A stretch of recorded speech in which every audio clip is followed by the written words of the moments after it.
strange to this thing. Yeah. We're gonna change vision because we include all of it to senior. So it's. So,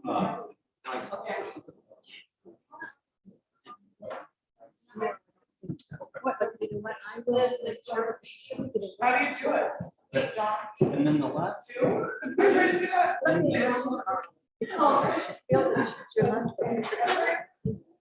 I know. And then the last one, editing link on this document, so typically not Yeah. my part of it. We'll get a.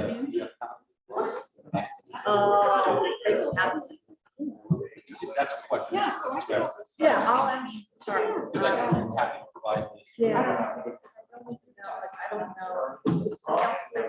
So I don't know. Totally got to choose.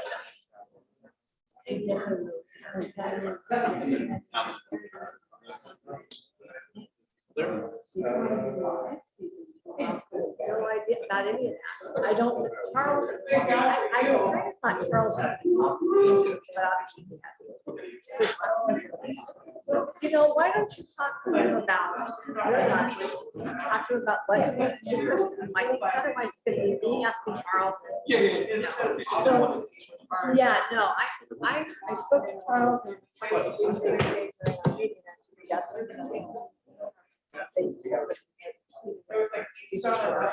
So ask him about the media, ask him about the market, so you can get, and then make sure that he doesn't want to go over. But, CC, or whatever, email, CC me so I can. So that's like. Give your staff this little division. Because you see that he put down fire mitigation planning from the also fire. And I said, Charles. So- Thanks so much. Call to order. I'll have a roll call, please. Councilmember Spokely, Here. Dowden Calvillo, Present.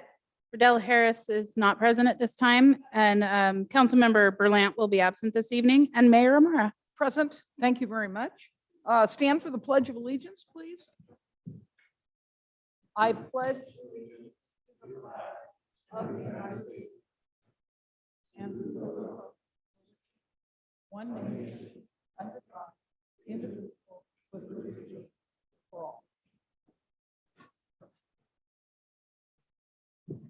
Thank you. And agenda approval. This is the time set aside for council members and or the public to ask for removal, postponement, or a change to the listed sequence of an agenda item. The agenda will be approved by consensus of the council. Yes. Mayor and council, staff is requesting that item number 7 from the consent calendar be removed from the agenda. And also, as we convene the meeting, if we could just go to item 11, which is the mid-year financial update. That will be the only item that we will cover between 5 and 6 o'clock, and we will pick up the balance of the agenda beginning promptly at 6 o'clock. Great. Thank you very much. Do I have a, are you here for? For public comment. Oh, you're here Yeah, for public so- comment. So I will do public Yes. comment first. And I'll skip over the consent agenda, but we will do public comment and then we will go to item number 11. Do I have a motion? I'll move the agenda as amended. I'll second.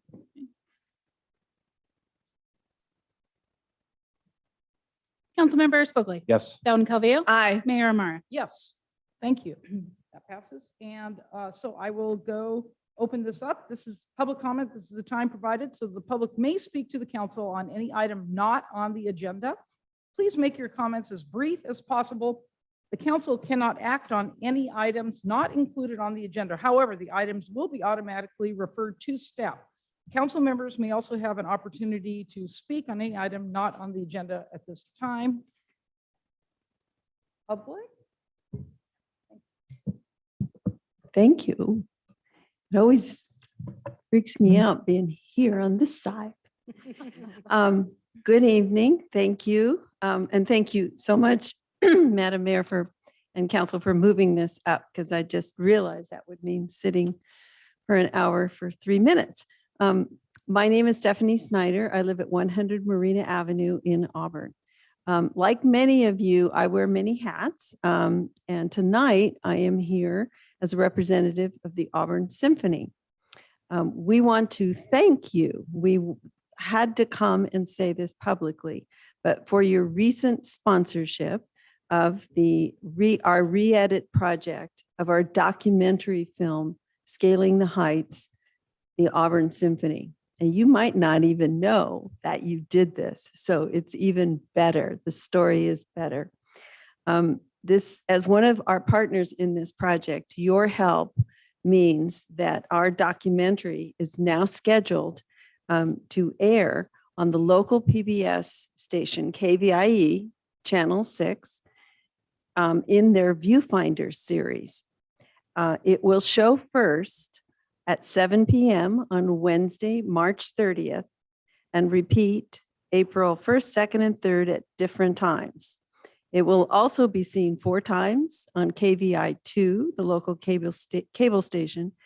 And most importantly, once it's aired, it'll be available on demand at KVIE's web location for Viewfinder so that you can reach it through the internet. We will have local TV dates and times on our website a little bit later this week, auburnsymphony.com. That's real important.com. Okay. And you can also find it on the KVIE website. We're also working on getting those dates, times, and access information into the local print media so that all of our viewers at home could also know about it. I led with the details, but I really want to emphasize the thanks. It's unbelievable.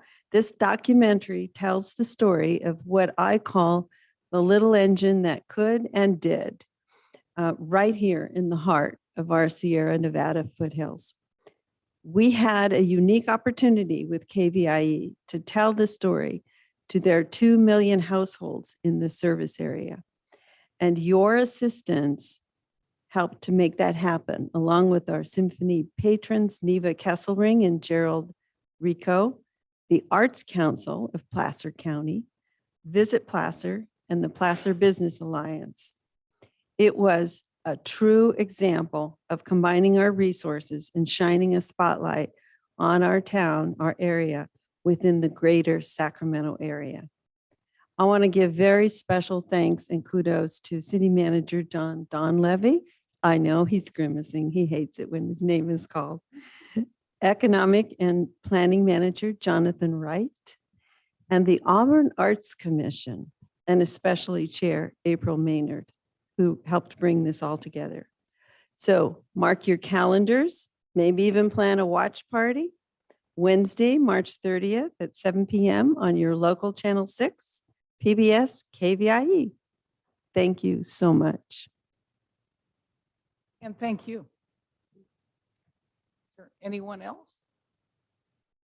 Okay, thank you very much. Then City Manager will.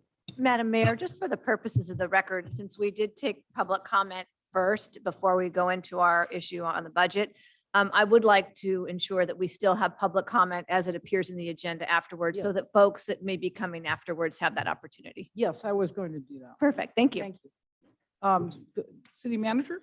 Yeah, Mayor and Council, I'm going to just lead off and then I'll turn it over to our financial management team.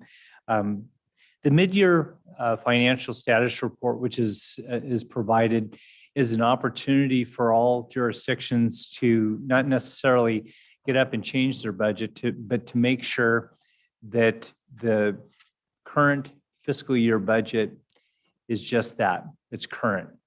And the best financial practices are ones which take into account not only the reconciliation from the prior fiscal year, but it moves both revenues and expenditures to a point which helps in solidifying that the budget at all times is up to date. The council and the community is aware of our fiscal position, but most importantly, it serves as a critical role in how we as a city operate our overall financial management system with fiscal controls and outlines. Tonight, I'd like to turn this over. Auburn really is very lucky. We have very good financial management, and over the years, I'll say something nice about Andy Heath. Andy has done an absolutely outstanding job. He is always right from the good side of things, but the city has been shepherded well. So why don't I just turn over the mid-year overview to Nathan and Andy, and of course, after their presentation, you can ask any questions. So Nathan, go ahead. Thank you very much, John. For the record, Nathan Bagwell, I serve as your Administrative Services Director, and I have the privilege this evening, Madam Mayor and members of the council, good evening. I have the privilege this evening of bringing forward the mid-year financial status report. The purpose of this report is to update council on the current year fiscal activity and make any recommendations to modify the annual budget based on those findings. So to accomplish this, I will briefly touch on what we're going to discuss here. We're going to look at an overview of our process for mid-year budgeting. We will look at general fund revenues and expenditures, as well as a forecast update for the general fund. We'll also be considering enterprise funds updates and special revenue funds. And then we will continue on with closing with a brief discussion about the budget development for the upcoming fiscal years.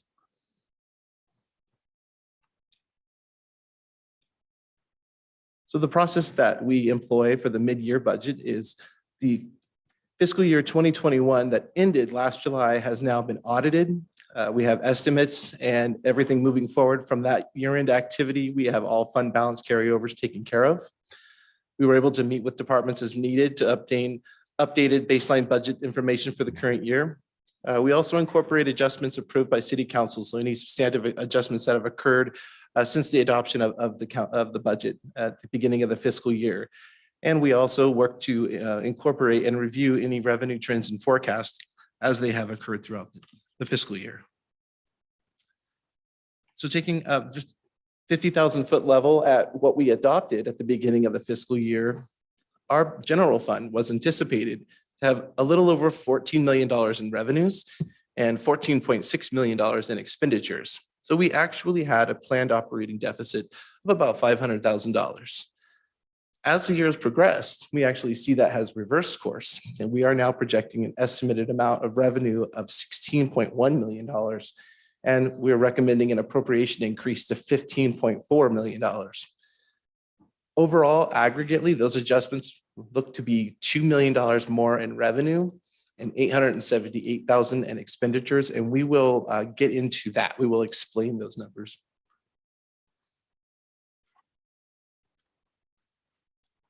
So some specifics about the recommended revenue changes.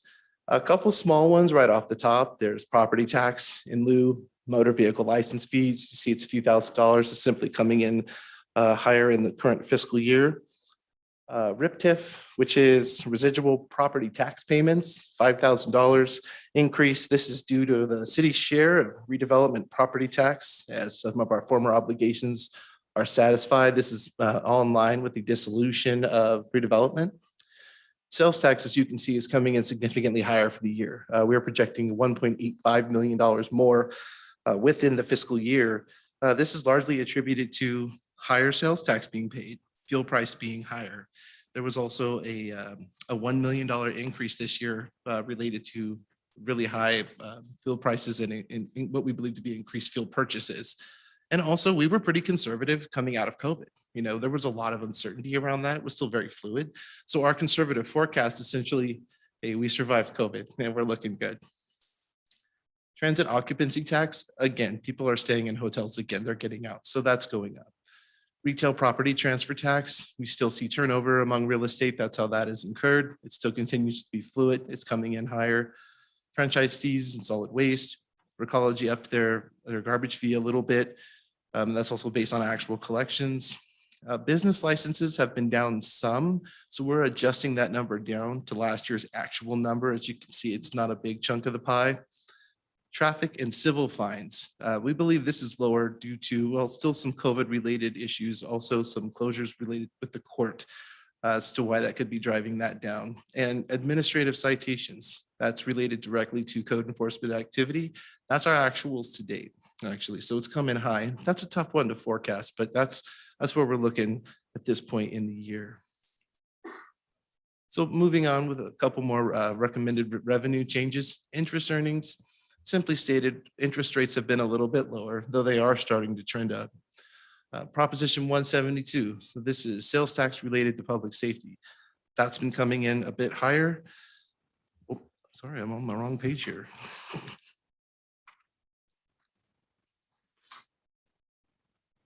This is based on a forecast from our revenue consultant, HDL. Law enforcement and fire grants. So that $49,000 is specific to a grant for Middle Fork for weed abatement. So we're recording the income there.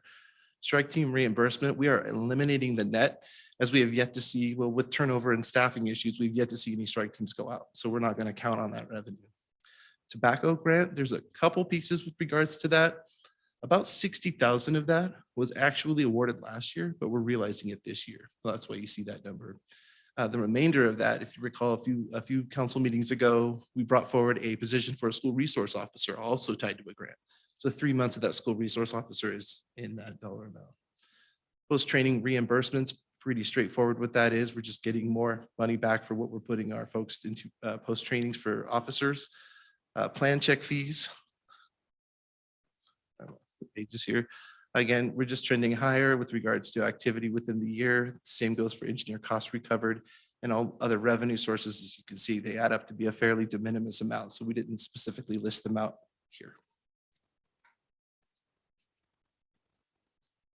So then we're going to go ahead and move the conversation over to the appropriation side. As we mentioned, we would get into the details as to what makes up that $878,000 increase.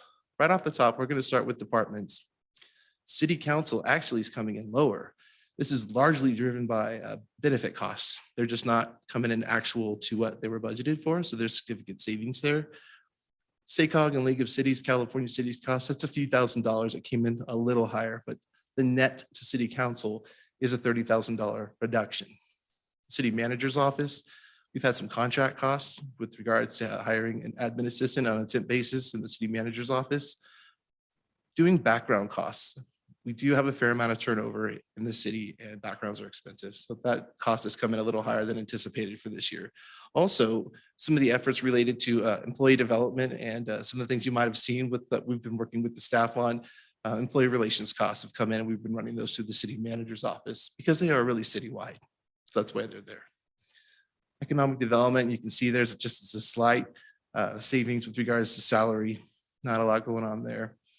So then we move on to planning, and I want to highlight where it says approved salary increases retro to July 1, 2021. As council will recall, there were increases negotiated with all of the memorandums of understanding.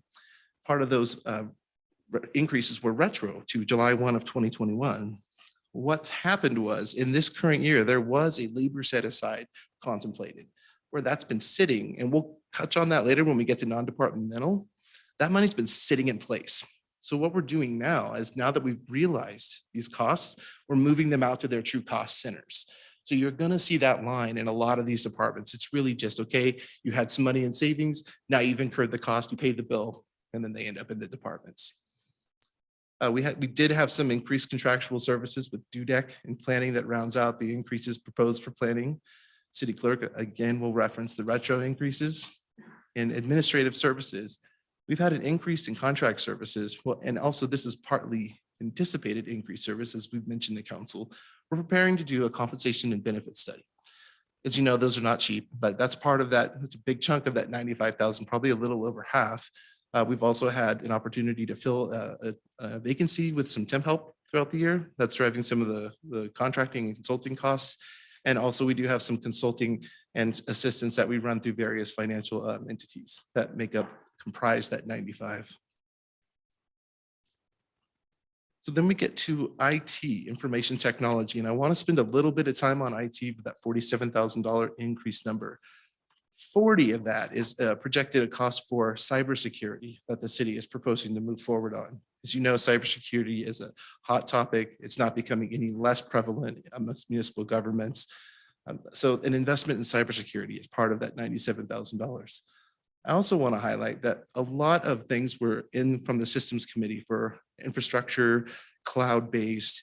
Part of those is probably have experienced in your own life is when you go get some of this work done, and then you realize, oh, we need to shore this up. We need to create this new thing.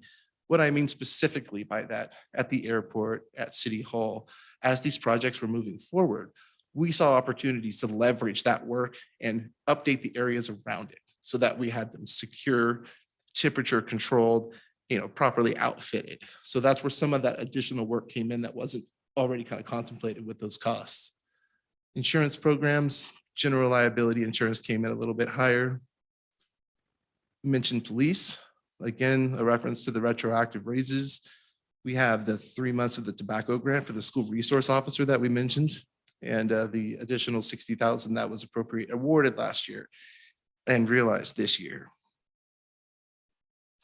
We move to our friends in the fire department. Again, the retro increases. The addition of 3 FTE previously approved. That was something we brought before council, I think August of last year is when we were having some severe staffing issues. And we were in the midst of a very active fire season. Now that's a large driver, about 285 of that 485,000. We'll also mention higher new employee costs. We talked about turnover. That's just the reality of turnover. There's going to be a lot of expenses related to starting a new employee with gear and the such, background checks. Again, we're mentioning the fuel reduction grant. That's the Middle Fork grant.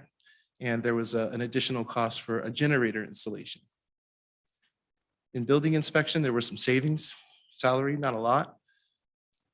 Building maintenance. So this year, the city put in some new fobs that you probably have seen throughout the city for greater security within City Hall. That's what that 46,000 is. In public works, we have the addition, we've upstaffed to include now a public works manager and a public works analyst. Recall, we used to have a public works director, and we also have some salary savings due to courtyard vacancies. So I mentioned them all together because they kind of offset each other, but not totally.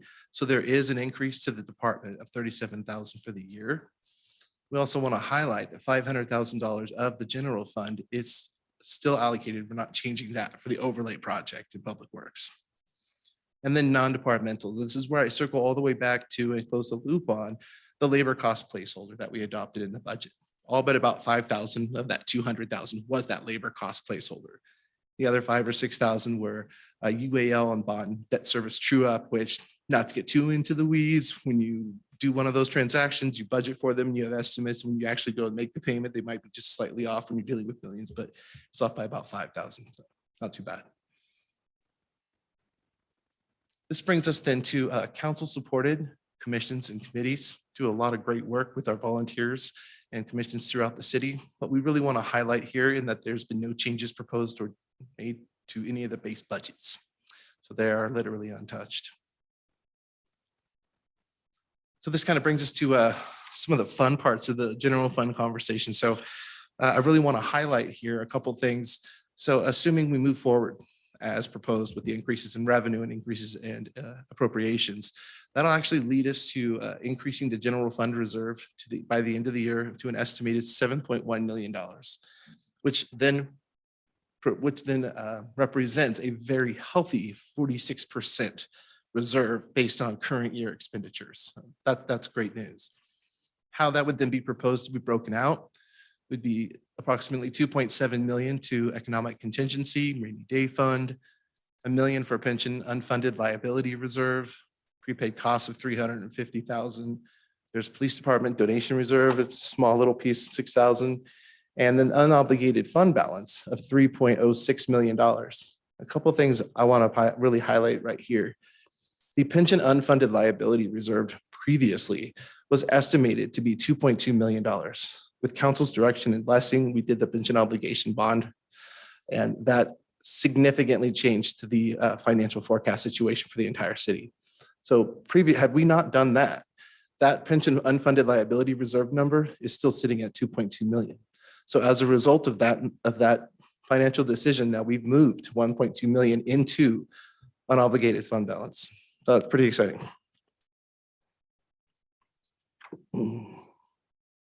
I like this one. This one's fun. It's got lots of colors. But what you're looking at is our forecast. This is our general fund over the next 5 years. A couple things I'm going to note here. I'm going to talk a little bit about our assumptions and some of the things that go into these numbers.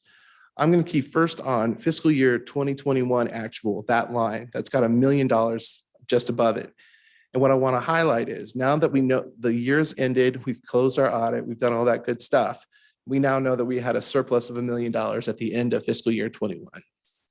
Moving on to our second year, the current year, 21-22, you see that we've got a surplus estimated of $665,000. And again, I'll highlight that coming into this year, council made some great decisions to invest in infrastructure like Tyler Technology and a couple other projects that were just game changers. Well, in addition to doing those things, we're also experiencing a surplus within this year. And one really cool thing about that $600,000 is that's actually enough for us to go ahead and set money aside to completely pay for our fire truck, our brand new fire truck. So I mean, that's exciting in my world, those kinds of things. So excellent financial sound health, the fiscal viability of the city is looking great. A couple of things I want to mention about the assumptions, that this is a base budget concept. So just as a high level review for anyone maybe tuning in, that basically takes out the one-offs and says, hey, to continue these high levels of services, this is our base budget that we're going to continue on. So that's what's metering out throughout those years. All positions, all personnel that are currently authorized within the budget are assumed to be full, which is we know in the real world that never really happens. You have some vacancies and some turnover. So this represents full staffing. So any kind of vacancies whatsoever is going to shift that line up and would represent savings. And then also important to note, for fiscal year 22-23, council has already negotiated with the various labor groups memorandums of understanding that build in a 3% cost of living increase. It is council's purview to negotiate salary increases. Therefore, that is the only assumption built into this. Okay, so I want to make that clear that so we're not getting ahead of council in any way. So that 3% come up in the next fiscal year is in there. No other increases are after that. That's going to be entirely at the discretion of the city council to make that decision moving forward. And again, I just like to point out, I just think this is great. As you can see, as we move forward into the out years, that anticipated surplus just continues to grow, and it speaks well to the fiscal viability and soundness of the city of Auburn's financial health. So I'm told that this is Councilmember Spokley's favorite slide. This might very well be my favorite slide as well. Just a high-level review of what we're looking at here. This is CalPERS employer costs for the city of Auburn, and it spans back to a couple years previous, and it goes back out 5 years into the future. The blue is our normal employee costs, just your payroll costs associated with pension. The orange is that ugly UAL word, unfunded accrued liability. The green has two components to it. So I'll talk about the green. Prior to this fiscal year, we already had a pension obligation bond, and we were nearing the end of it. The city of Auburn, and with the direction of council, refinanced future UAL obligations. And I'll get into a little bit of the huge difference that made. So as you see that orange kind of get smaller as you go, that's because the city refinanced the pension obligation bond. They issued the bond. They basically took out a loan and got the UAL payment down to a significantly reduced rate, which, as I'll point out in just a moment, is represented by significant savings. So that red line at the top, that is just fantastic. That actually represents what the city was going to pay had we not done that pension obligation bond. So any distance between the top of the green bar and the red line is what we were in fact obligated to pay. With council's direction, we did the pension obligation bond, got an amazing price on it. And now you can see 5 years from now, the savings grows all the way up to almost $600,000 in one given fiscal year. So again, like I said, this is probably my favorite slide as well. So we're going to move into some discussion about some of the other funds here at the city. We're not going to cover all 25 other funds outside of the general fund, just the ones that have changes. I promise not to keep you here all night. We'll start with the airport fund. The adopted budget, as you can see, there's some changes to the estimated amounts. The recommended adjustment is an increase in revenue and a decrease in expenditures. The increase is essentially tied to property taxes, decreased staffing costs because it shares positions with the general fund, such as the wonderful Mr. Wright's position, increased expenditures for lease management, legal fees, and addition of AWAS system-related project. All other large capital funding are unchanged and will likely be carried over if unspent. And I want to highlight that we are anticipating to have a very healthy $2.2 million reserve in the airport fund at the end of the fiscal year. Sewer fund. So we started the year with 6.6 million budgeted with 13 in expenditures, and we're looking to adjust that slightly on the revenue side of 49,000 and 500,000 on the expenditure side. Quick why revenues are higher, this because of receipts of sewer connection fees and sewer use fees. The expenditures are higher because about 4 months ago, the city had come to a crossroads with regards to our sludge hauling. And the decision was made that for us to go ahead and bring that in-house. This represents some startup costs with regards to that. We bought our own trucks. We have our own employee now. Pencils out savings as we get into outlier years. But the initial, it's basically what we call lead loss, that we have some initial startup costs, and then we're going to experience the savings as we move forward. There are some capital additions to the sewer fund of R&R and closed caption television upgrade, the Del Val lift station, groundwater monitoring wells. I mean, they all add up to about 60,000. So a big chunk of that 510,000 is that sludge hauling adjustment that we made a few months back. Looking at a couple special revenue funds, gas tax, we're anticipating slightly higher revenues for gas tax, primarily because it got trued up at the end of the year. So we now know this to be our actual number. We're not anticipating any changes to the expenditure amount, but we do want to note that of that $1.1 million, $850,000 does remain programmed for capital outlay. The other, I think, balance of $253,000 is programmed for city sweeping, and city streetlights. This brings us to the transportation fund. As we can see, there's a pretty good jump there in revenues between adopted and estimated amounts by year end. So the adjusted recommendation for revenue is up $458,000. This is largely due to additional money from the Transportation Development Act. Local transit funding came in $342,000 higher. There was also a rebudget. In other words, we got awarded last year some APCD grant money, and we're realizing it in this year. And there's also a transfer of FEP towards EV charging station into this fund. Expenditures are up slightly due to admin costs. Additional local transit funding is recommended for future stormwater management and capital costs. So as you can see, the balance at the end of the year is estimated to be $356,000. I mentioned that specifically because as we get into transit fund, so you can see there is an adjustment here as well for an increase in recommended revenue of $230,000, a very nominal change in expenditures. The revenue, we believe, is higher due to rebudgeting of FTA funding. And that, again, I believe that was awarded last year, realized this year. CARES Act funding, this is for a bus. PG&E rebate, which is for a bus program. Again, the expenditures are super small. So any negative fund balance, this will be offset by transferring LTF funding from the transportation fund. So the fund that we were just looking at, one of its first priorities is to make this fund whole.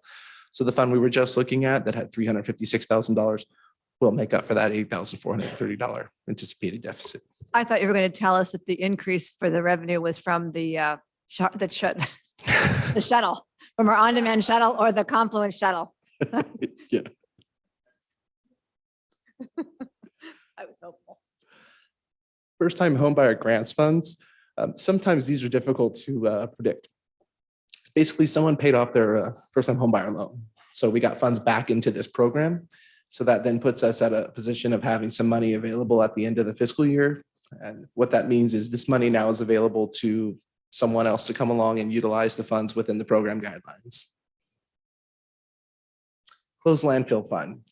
So this is one, as you can see, there's basically commensurate increases to revenue and expenditures. The revenues are higher because Recology increased their rates.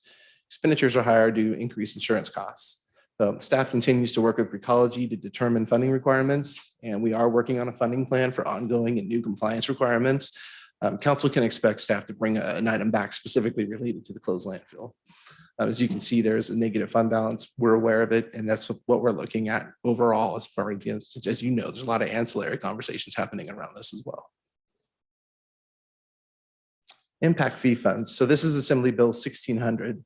And I want to apologize for the numbers being off on the top there. I actually fixed that. And because Microsoft doesn't like me, these things pop up when I get in front of City Council. So that's lovely.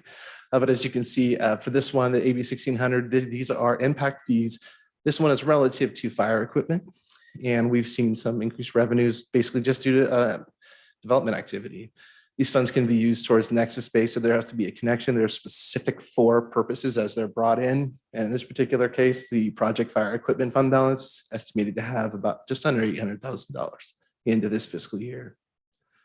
And this is another AB 1600, again, impact fee fund. This is our facilities and equipment replacement fund. So we adopted a budget of 36. We're then moving the appropriation up to 124. So you see the difference there of $88,000. And a lot of that, most of that is actually attributable to an APCD grant that was actually used, that is being used for charging stations. Expenditures are increased. Let's see, sorry. Yes. And we also had the first year debt service for the fire truck in this account. And as we mentioned earlier, that we're going to be planning that out of the general fund for future expenditures. So some things to consider as we move forward, looking at next year, we are going to bring back a budget, and we're going to talk about the budget calendar in just a moment. But it's things that, that are just hot topics that we continue to keep a really close eye on as the economy, the kind of slow and not always consistent recovery from the COVID environment. Use of ARPA fundings. There were some updates recently released that actually give cities and municipalities a little bit more flexibility with regards to those funds. So we'll be bringing that back for conversation and council consideration. Geopolitical concerns, but highlighting inflationary impacts. I mean, everybody can feel it at the gas pump, but I think a lot of us can also feel it when we go grocery shopping. Basically, transportation costs go up, general goods go up, it's being felt. And this is something that we're keeping a very close eye on. Recruitment and retention of staff. It has been identified and fully supported by City Council. And thank you that this is a high priority, being a high performing government. We're going to keep an eye on that and developing that with John's leadership as well. And we're going to continue to work closely on updating the general fund forecasts, make sure that Auburn's in good shape long-term fiscally. So briefly, this is at a high level what we're proposing to do with regards to the budget going forward. The next month or so, we're going to be working internally on developing the budget with a keen eye towards strategic plan that John will elaborate on in greater detail. Some of the things that we're just going to keep our focus on is budget requests from our committees and commissions, departments, staff augmentations, workload indicators, and we'll update the base budget when we come back, talk to you about that. That's going to be happening in the month of May, where we have a couple proposed workshops on the 9th and 23rd. Those are already scheduled council meetings. And then we'll have opportunities for further consideration and adoption with 2 meetings in June. Oh, I went too far. So just real quick, I'll get to the recommendation in just a moment, but I do want to give a big thank you for the collaboration and support of both Chiefs Canan and Spencer, Mr. Dean in Public Works, John in the City Manager's Office, great leadership and support throughout this process, a lot of input, the hard work of Christina Schaefer, the city's finance analyst, and of course, Mr. Andy Heath, whose expertise and mentorship is just a great value to the city. So with that, the staff's recommendation is that council adopt by resolution an increase to the estimate for earned revenue, as well as the increase for the appropriation for expenditures and general fund cash reserves, as well as adopting modified budgets in accordance with the schedules with the staff report for the city's enterprise special revenue funds. I'll be happy to answer any questions you might have. Thank you for that excellent, succinct presentation. Thank you. Appreciate that. So I will start with City Council. Do we have anyone who has questions? Okay. Yes, Councilman Dowden Cavillo. Thank you very much. And thank you very much for the presentation. I appreciate that. I also appreciate the detail that was provided to us in our staff report. And I'm sure like you, our city manager spent some time with me last week to go over this as well. So no surprises tonight.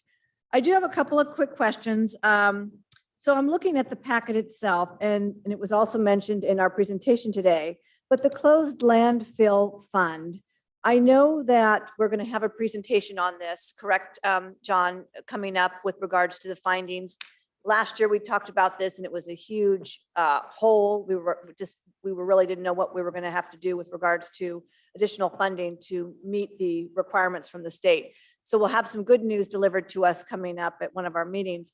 But I wanted to understand a little bit more about the negative fund balance projected at $295,000. In the presentation today, you talked about higher insurance costs, but could you just briefly touch upon that a little bit? Insurance costs related to, if you wouldn't mind. Yeah. Come on up, Andy. Good to see you again. Thank you.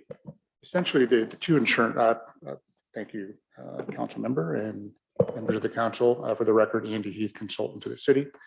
The insurance costs in the closed landfill fund are predominantly made up of pollution insurance costs, Pollution. which the city must have. And then there's a small component of the general liability costs that are actually attributed to that fund as well. So those costs just increase exponentially, or is it a new insurance? Yes, and when you saw the increase on the general fund side for the $60,000, that was mostly all general liability. So a component of that also goes to the closed landfill. Okay, great. Thank And you. you'll see that also in the sewer fund. Okay, good. Yeah. Thank you. I appreciate that. I was curious about that. And I'm just going in order of the packet. Let's see here with regards to our committees and commissions. That was also in the presentation today. Thank you very much. I know that we're not expecting any changes to the proposed budgets, but I just wanted to mention really for the purposes of building the budget forward. Last year, we had this discussion about SHAC. The Arts Commission has a separate fund where there were some private dollars that came into the Arts Commission. Someone made a donation for a particular art installation, and it's about $5,600 or something like that for the Arts Commission. And that separate fund has been established there, and it remains there until those funds are spent for its intended purpose. SHAC is similar, because not only does SHAC receive $2,500 each year from the city, just like Economic Development Commission and the other committees are funded, it also collects private dollars from those that are interested in installing tiles in Central Square.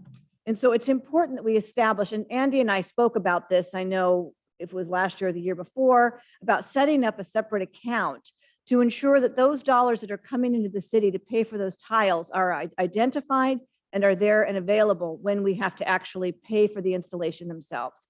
We're not talking about a lot of money here. The tiles are about $1,500 each, but those are dollars that are coming from the private sector for the most part, except for those that are coming from the Endurance Capital of the World Committee. They use a portion of their city allocated funds for their tiles. But not only do we need to establish that separate account, but it's important, as a council, we also decided that we would allow those funds to roll over because they are private dollars, just like the Arts Commission Special Fund, we would also allow those to. Now, the $2,500 that's allocated every year, that does not roll over. This SHAC doesn't get special treatment for that, but those dollars that come into it for those tiles, they need to be in a separate account, and we need to ensure that they remain until they're actually spent. Then we can have direct accounting for that. This is particular because SHAC comes to the city council usually in May with those tiles, but it's rare that they're going to be able to get them installed by July 1. So they always roll over. And then they just don't know how much money they have and so forth. So I just wanted to have another discussion. I know we've kind of talked about it, but it's just really important. Again, it's little tiny money, but those monies count. They come from the public, and we need to ensure that we're being accountable and treating those monies appropriately. Let's see here.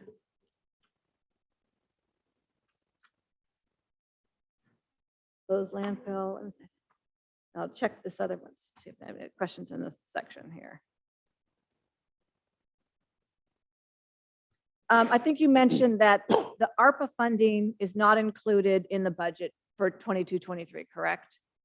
The revenue and the expenditure. So the expenditure being, it's like we've just spent the 2.5% this year. That's not included in this, correct? So that's in some of the, well, that was not a general fund expense, correct? Okay. Yeah. And then we're going to get a report on ARPA because it looks like we're going to have more flexibility. Do we get more money too? Well, we already knew the money. We were going to get, it hasn't really changed. So we're going to Okay. get our second allocation this summer. Okay. So we're going to end up, I think, with a total of like 3.4 million. Yeah, But yeah, we're going to have some greater flexibility with that. Actually, a lot more flexibility. we have more. So I'll be interested in hearing about that too, because I know that they were very restricted in that. So, Yeah, Um, the ARPA funds, they're evolving every week. There's a different email that comes in, I can tell you from where we sit, whenever you get a email from the Department of Finance giving an update on everything, you cringe. But when it says ARPA, it just means they're just moving the ball. I appreciate that. I also know that there's been some general discussion with regards to the sales tax for fuel. There's been some discussions really at the state and at the federal level and whether or not the gas taxes should be, I want to say not held, but, basically suspended for a short period of time. Right.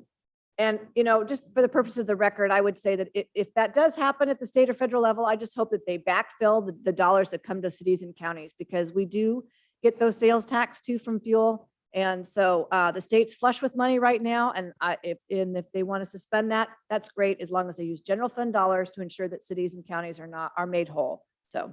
Yeah, no, there are multiple components to the taxes, especially on fuel.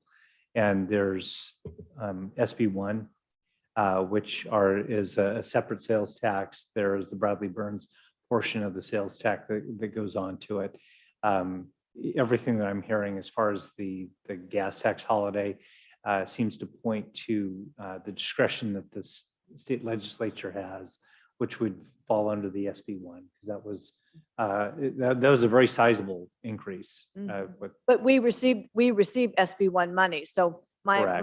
my thought is that I would just hope that if they do suspend, that they ensure that they use the general fund monies, because they're flush with money, that the state will backfill to ensure that we're made whole. So I'm supportive of it, but I just want to make sure we're made whole. So just going on the record. But thank you very much for your presentation. I really appreciate it. It's great news to receive. Just a couple of years ago, we had a report that was a lot different and very scary. So we've done some great things and some great things have happened. So thank you very much. Those are the only questions I have. Thank you. And you can go ahead and ask questions and comments. That'd be fine. Councilwoman Riddell Harris. Thank you. I appreciate your report. It was very direct and to the point, which is nice and very succinct. I had a question about the IT expenditures. I think that the cybersecurity increases are great. I think that's really important, especially right now. It's going to probably get worse before it gets any better. As far as the changes to IT, I know we had a committee that worked on some of the changes and upgrades and figured out some of the phone issues and fun things like that. I know that in addition to some of the things they want to do that were going to be more costly, there were also some cost savings that were involved in that. Were those realized as well? Yeah, it did take a little bit of time to get AT&T on board, not to call out our partner, but it took some time to get those lines shut off. But we did see that happen. That happened about 4 months into the fiscal year.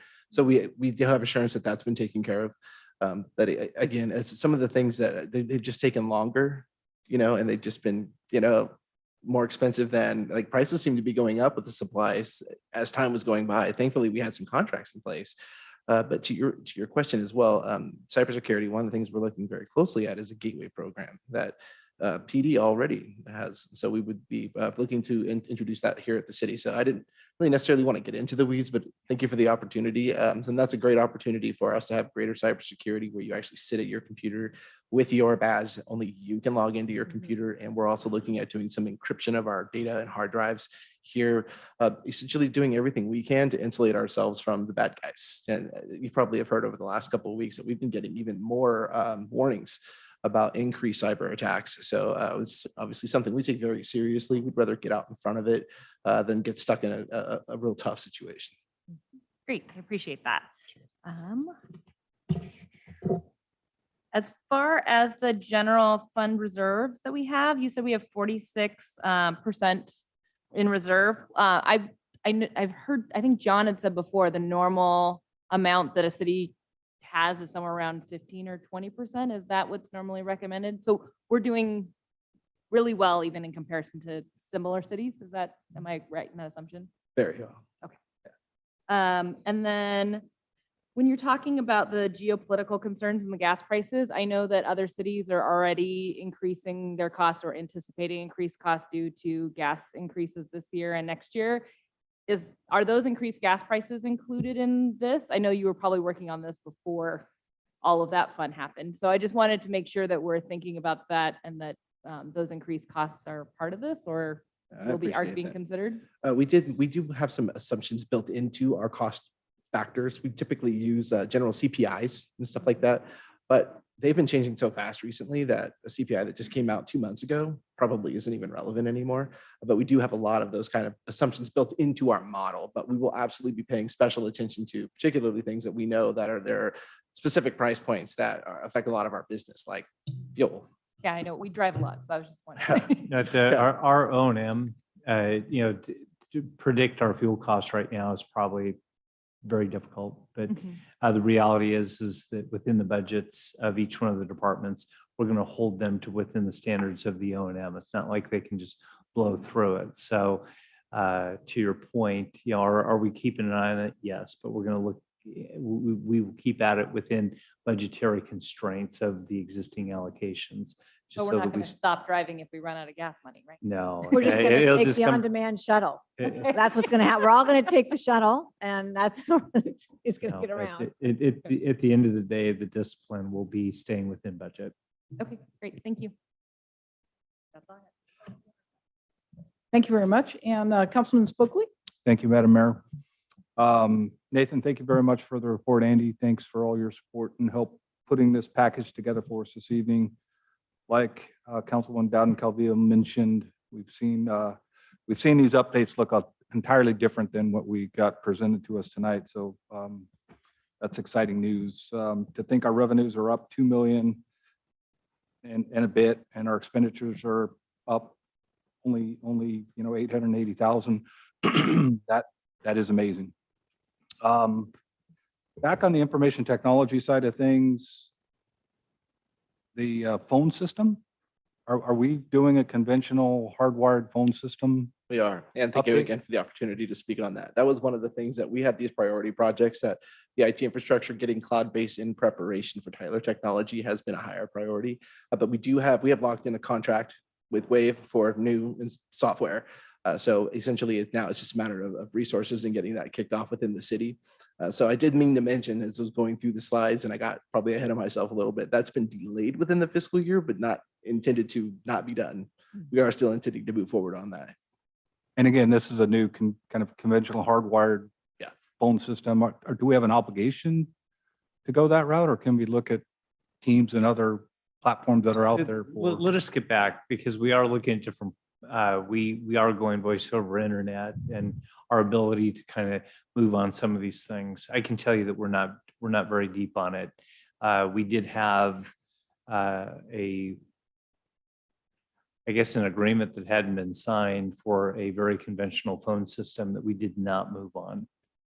Based on the idea that we know that we were going to move as far as our overall IT goes, and the idea of a conventional phone system, I just waved that off. And I said, I asked questions like, well, can't your computer answer the phone for you? And they're like, well, Turns out it actually can. it can. And so I can just tell you that let us come back to you on that. Okay, that would be great. Thanks, Joe. We've just ported our entire company over to Teams, and everything just finds its way to your cell phone or your device. So, It's really convenient that way. Yeah. We have the same thing. and it translates voice Mhm. messages into emails. Emails, yep. I look forward to hearing more on that. I wanted, a couple of my questions were already asked, so I'll skip over those. I did notice on one page, our total overlay budget Mhm. projection for this upcoming year is at $1.7 million. That's great news. And I know we're already coordinating with the county to try to, take advantage of some of the economies of scale there. So that's, And PCWA, I hope too, because they're out and about in our neighborhood. Yeah, a report that's going going to come to the council probably one of the next two meetings. Kudos to our public works staff and their entire team. You'll be getting an update on the overall pavement management system. We are, matter of fact, I think it's either tomorrow or Wednesday, we're going to have a meeting regarding preliminary engineering on our major project this year, which will be Auburn Folsom Road. Also some other projects we're doing, but the 1.7 million is hard, and we will spend that on the projects that are going for this budget year. And then as we move forward in the next budget years, all that money will be out the door, and we'll be moving within a different budget paradigm based on SB1. And as Nathan pointed out, as we move out into the ensuing years, the idea of the $500,000 for the overlay program from the general fund continues. Okay, thank you. Nathan, can you pull up my favorite slide, please? Absolutely. That's one of mine too. I've really grown to enjoy this slide over the years that Andy's been presenting it to us. And What- it's so much prettier now. What I'm noticing now is the volatility that we were facing 3, 4, 5 years ago with the unfunded liabilities just being passed down to the cities. It seems, although CalPERS did have a good year, it seems like those volatility, spikes have diminished. Or is this solely due to our bond that we pulled for our unfunded liability Mostly are. debt reduction? So there's a lot of things that are going into this slide. This slide is ever evolving. You may recall that in the most recently completed fiscal year, CalPERS earned 21.3% on their portfolio. You may also have heard that in the last year, CalPERS did what they call an experience modification study, where they look at how often people are retiring or when people are retiring, how much they're making, the age they're retiring at, how long they're living. And every 4 years, they adjust assumption factors in their actuarial process to update those actuarial reports that essentially cost the city more money when it comes to that orange portion of each one of those bars. All of that is built into this, okay? With the earning of 21.3%, CalPERS has a policy that was triggered that automatically reduces their discount rate from 7% to 6.8% effective next year. Okay, so July 1st, their discount rate is going to be 6.8%. That's a good thing, because that means in the future, CalPERS only has to earn 6.8% to keep everything normal, okay, on the UAL perspective, versus 7%. And when you talk about 20 basis points like that, that's a significant amount when it comes to actuarial numbers. These numbers include all of the impacts of all those things I just talked about, and some of this speculation that is being anticipated once those new actuarial reports come out in August, which is when we'll get them. You see the blue bar go up. Okay, the blue bar is your normal cost, and that is the cost that active employees pay as a percentage of payroll.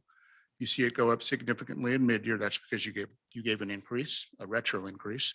You see it go up again, and then you see it stay up.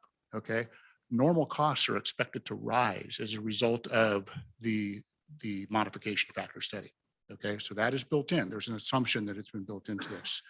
Similarly, you see the orange bar never go away.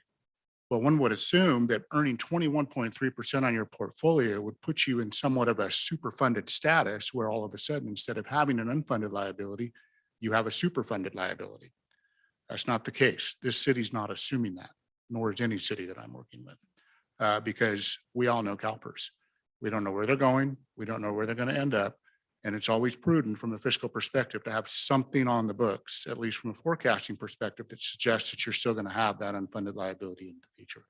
That's why that orange bar persists. And then the green bar is just what we're going to be paying in debt service. The difference between each one of those bars and that red line is that red line represents what you would have paid had you not done the bond. As of a couple of years ago, when you saw the ugly numbers and you saw the ugly forecasts that were coming. Well, now you have $547,000 in fiscal 26-27 in your general fund that you didn't previously have. So it's very, very fluid. And that's why this chart in the whole forecast is probably the most important chart. Yeah, I would certainly agree with that. And this chart looks way better than the last charts we've been seeing Yes. for many years in the past. So thank you both very much for So that. one of the things, kind of given what Andy just said, no matter what the funding status goes, realize that PERS is going to step back and the board is not only going to address the discount rate, but also whether, let's say that there was some type of a super funding, we would know that. But I can tell you that from a staff standpoint, we are always going to budget all of our normal anticipated costs based on the forecasting. I think one of the wisest things that Andy has helped the council do is do this very projection. And even if we were to have some type of a super funding of some type based on any adjustments in their factors, I will tell you that from a staff recommendation, we will recommend that we continue. We do not get off of this formula. This is discipline. And we would probably move any type of additional funds, not just out, we would just move them down into some type of other fund that would allow for continued smoothing that we would do internally in out years. What this does is that it allows us to predict, but the idea that we bolster our overall financial position by having some type of a 115 account or something like that, which would allow us to inject and keep us on the straight and narrow. We want to keep that separation between that green line and the red line moving forward. So just from a philosophical standpoint, we will be looking at our overall fiscal policies. It's in the strategic plan moving forward, but to do exactly this. Keep that separation, keep the discipline, keep the money from a fiscal standpoint. And, sometimes people go, woohoo, I don't have to pay that bill. No, eventually you're going to have to pay. Yes. So, yeah. Thank you. You're right. Discipline is really important. Thank you very much. I have no further questions. Thank you very much. And all my questions have really been answered, but I just have a couple clarifications maybe for the public. Number one, let's go to 105 on this thing. So the capital projects. So we have here, there's been no real change, you indicated. With capital projects, you have total capital projects. If you look at the bottom of 105, 20,000. Thank you. I think we're the only ones that have. Mine hard doesn't have copies, page Sandy. numbers, sorry. Oh, goodness, I'm sorry.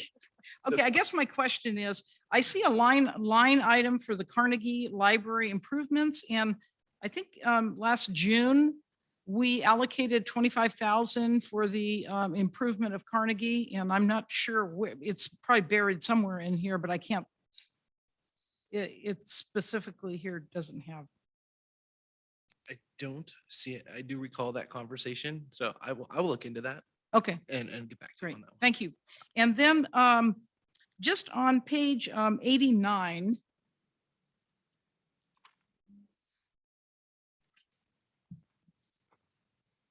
So I'm just looking at department expenditure detail fund. So for the police and fire. Now I'm curious as to the police have how many full-time employees, FTEs versus fire? 30 full-time police, 32. And then I want to say fire is 22. Yeah. Is that right? 32 versus 22? Mhm. Okay, so that accounts for the discrepancy. I thought it was a little more even in terms of full FTEs. Okay. Oh, Okay, just clarifying. And then, page 115, which is the transportation fund is, okay, I'm curious as to where, if in the future we were to plan for like a bicycle master plan, have a consultant do a master plan or something, would that come under transportation, transit, gas? What fund would that come out of? Well, I think we would first look to do the most restrictive funding source. So we could, whatever the transportation or whatever fund that can only be spent on certain things, if it qualifies for that, Yes. spend that first. Okay. So sorry, that's a generic answer to that. Yeah. I hadn't really contemplated that question. That's a good one. No, I'm sorry. I don't mean to put you on the spot. I'm just, But that is our strategy. just thinking about. So, Okay. Spend the so most the restricted dollars. funding for planning can come out of the general fund. Okay. It can come out of a designated grant fund that would come through that it would have to come out of some type of an impact fee Mhm. fund that allocates for that. There are some funds, TDA, gas tax, those types of things that don't allow you to quote unquote plan. If to look at any type of master planning or those types of things, it would most likely come out of the general funds or some type of a Plan. grant that's designated out of a place like SACOG or PCTPA. But the actual funding for doing it could come out of a different grant. It's just they don't like the planning portion. Correct. Okay. Yeah, the subventions that come from the state typically are not going to allow for planning unless it's looped in as part of a regional planning type of thing. And then I'm not, my last question is, I'm not sure if this is a question for you, just clarifying, we gave some bonuses out of ARPA funds. So, Correct. but we still have the 3 million that we're going to be using for other things. So, Correct. okay. So, how much in ARPA funds did we receive total? So for today? It'll be 3.4, and of the ARPA funds, I think the bonuses represent less than 400,000 over the 2 years. I think. And so there's, let's just say in round numbers, about 3.1 million of the ARPA monies that are not designated, or well, that we've identified project areas for it, but they aren't spent yet. Good, thank you. And I also am very impressed with the this report. It's unexpected, positive, and very exciting. I've been on councils before, and we've had a lot of discouraging reports. This is very positive. So thank you, and thank you for Andy and everyone for your hard work, staff and council for thinking ahead, especially on the CalPERS costs. So thank you very much. So with that, is there anyone from the public that has any questions or comments? I think we're pretty on time too. Yeah. So do I have a resolution? Or Yes, motion? I will make a motion, Madam Mayor, that by resolution that we increase the estimate for earned revenue in the city's general fund by 2.68 million, well, 367 to 16,153,381. That we increase the appropriation for expenditures in the city's general fund by 878,324 to 15,487,465, and that we increase the general fund cash reserves by 1,190,043 to 7,119,488. And that we adopt the modified budgets in accordance with the attached schedules for the city's enterprise and special revenue funds. I'll second. Okay, thank you. Councilmember Spokely. Yes. Dowden Calvillo. Aye. Riddell Harris. Aye. And Mayor Amara. Yes, thank you. And thank you very much for the report. I will move on to the consent calendar. And all matters listed under the consent calendar are considered to be routine in nature and will be approved by one blanket motion with a roll call vote. There will be no separate discussion of these items unless persons request specific items to be removed from the consent calendar for discussion and separate action. All items removed will be considered after the motion to approve the consent calendar. Madam Mayor, I'd like to remove item number 8, please, from the consent calendar. And just refreshing your memory, item number 7 will be removed from the calendar. So do I have a motion? I'll move to approve the consent calendar as amended. I'll second. Madam Mayor, was there any public comment I was going to do that. on the consent calendar? Oh, on the, thank you very much. Is there anyone from the public that wants to remove any item from the consent calendar? Okay, Ready for vote? Yes. Councilmember Spokley, Yes. Riddell Harris, Dowden Calvillo, Aye. Riddell Harris, and Mayor Amara. yes, thank you. Needed names. So that passes. We will discuss item number 8, consideration and adoption of procurement policy required by SB 1383. Yes, thank you very much, Madam Mayor. Just a question on this particular item. First of all, I will say for the purposes of the record that it really frustrates me that the fact that we would, not only do we have this diversion of our organic waste, I understand that, I understand the environmental benefits to that, but we're going to be required to purchase our own compost back. We have to haul it back, we have to purchase it. And it's based on per capita, not based on generation. So we can have people that are composting in their backyard, doesn't matter. We still have to pay for our compost, whether or not we want it, based on per capita. So I just have to rant a little bit about that because it is very frustrating. I will say that the League of Cities is trying to do something about this whole organics law. We've been talking about this because we're not the only ones that are frustrated about this. But my question, now that I'm done with that little rant, on page number 61 of the policy, or actually the packet. So it's under definitions, section 2 definitions. And here, yeah, page 61. It says that electricity procured from a biomass conversion facility may only count towards the city's annual recovered organic waste production procurement target if the facility receives feedstock directly from certain permitted or authorized compostable material handling operations or facilities, transfer processing operations or facilities, or landfills as described by the law. So just a quick question. If I say, to have that biomass facility located at the wastewater treatment plant that would divert our sludge from the landfill, would that count towards our annual recovered organic waste product procurement target? I think so.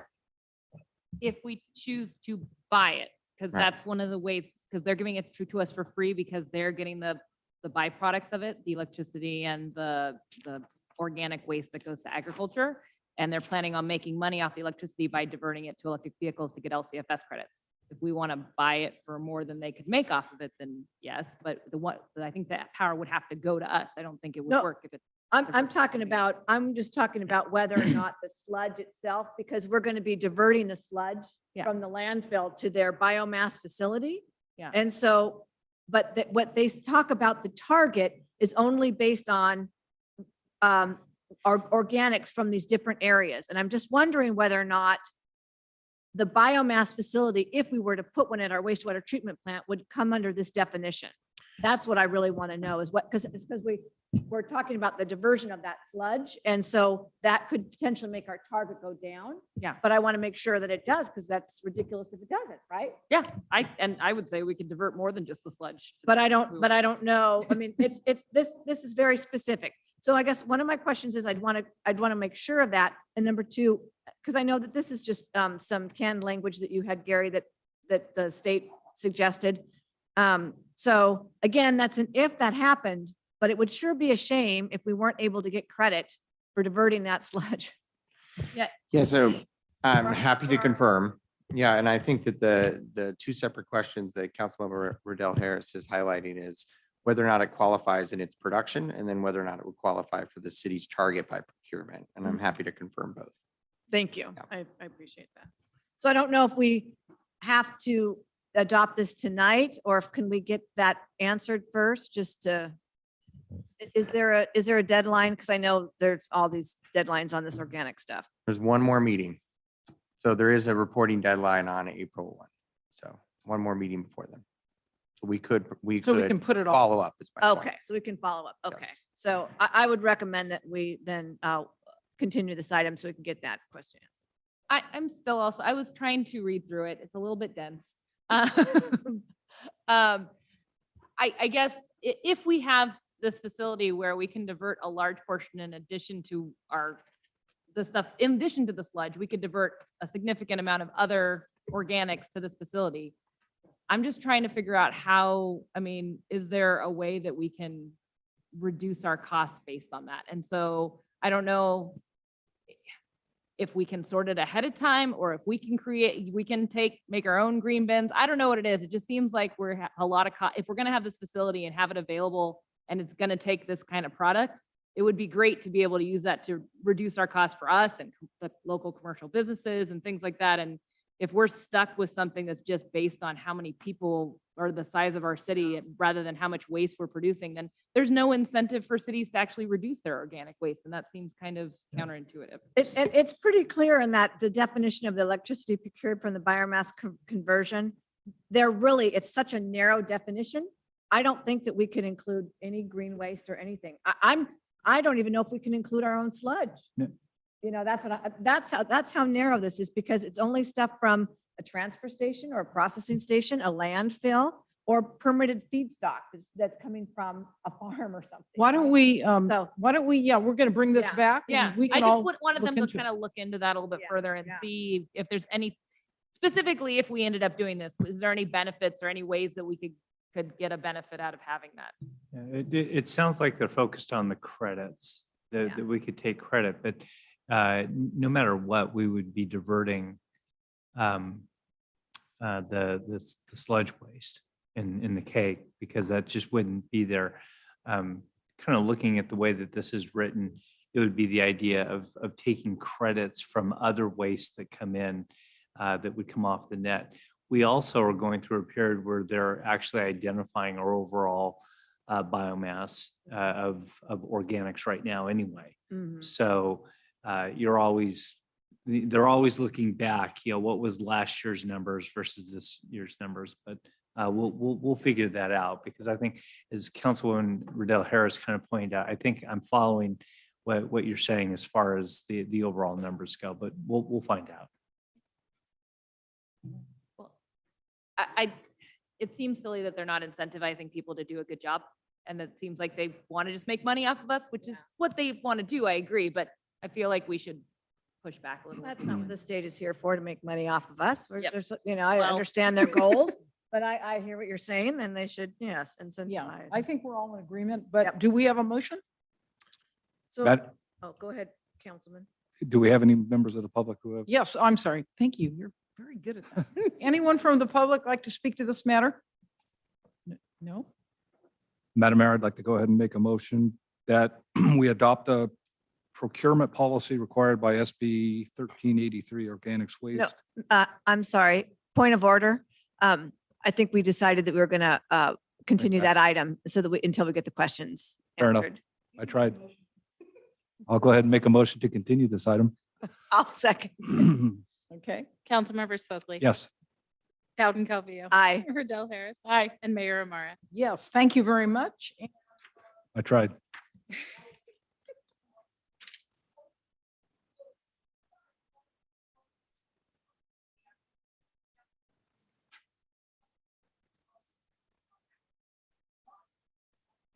Then I'm off. The items will be automatically referred to staff. Council members also have an option to speak on any item not on the agenda at this time. Anyone from the council? Anyone from the public? Okay, thank you. We did have a couple speakers earlier talking about the symphony. But going on to council business, council meeting and budget calendar. Mayor and Council, just a very quick item. In the agenda report, we've outlined the meeting for the next 4 months. This is probably the busiest part of all the season. We've gone through in March, we're going to cover, we kind of have early starts on a couple of meetings. Tonight, we went over the mid-year. At the next meeting, we'll be going over the overall strategic plan with a 5 o'clock start.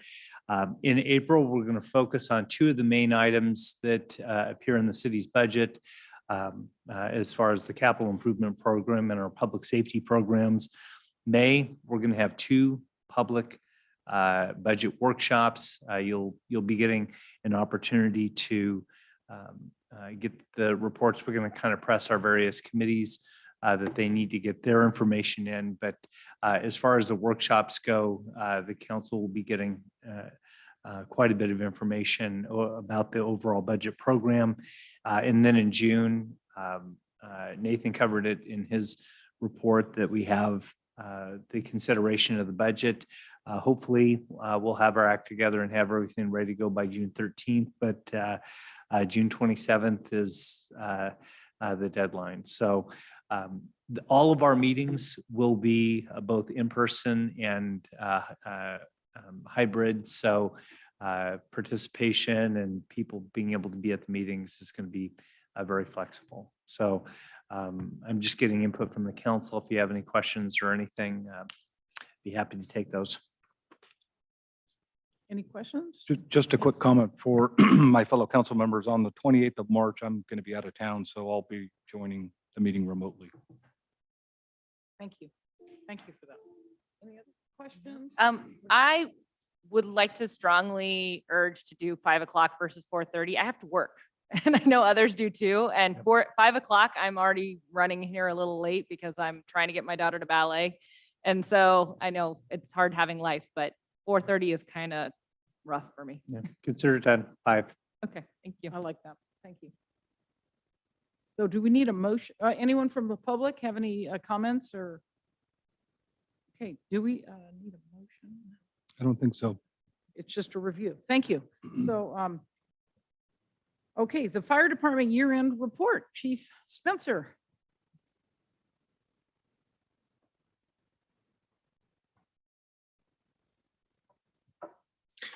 Thank you, Madam Mayor, fellow council members. For the record, Dave Spencer, your fire chief. Tonight, I am happy to present the 2021 year-end report. I have provided you a small booklet document for you to follow along if you like. That will also be posted on our website as the previous years have been done. And so with that, let Amy get a chance to pop the presentation up. And so we'll move through this. So for 2021, I want to remind you that our mission remains the same. We really focus on 3 specific areas. That's prevention, public education, and emergency response. That being said, 2021, as you know, was a very challenging year for our department specifically. Not just specific to COVID, but also with staffing challenges that were really statewide. And we were not the only one to struggle with such items.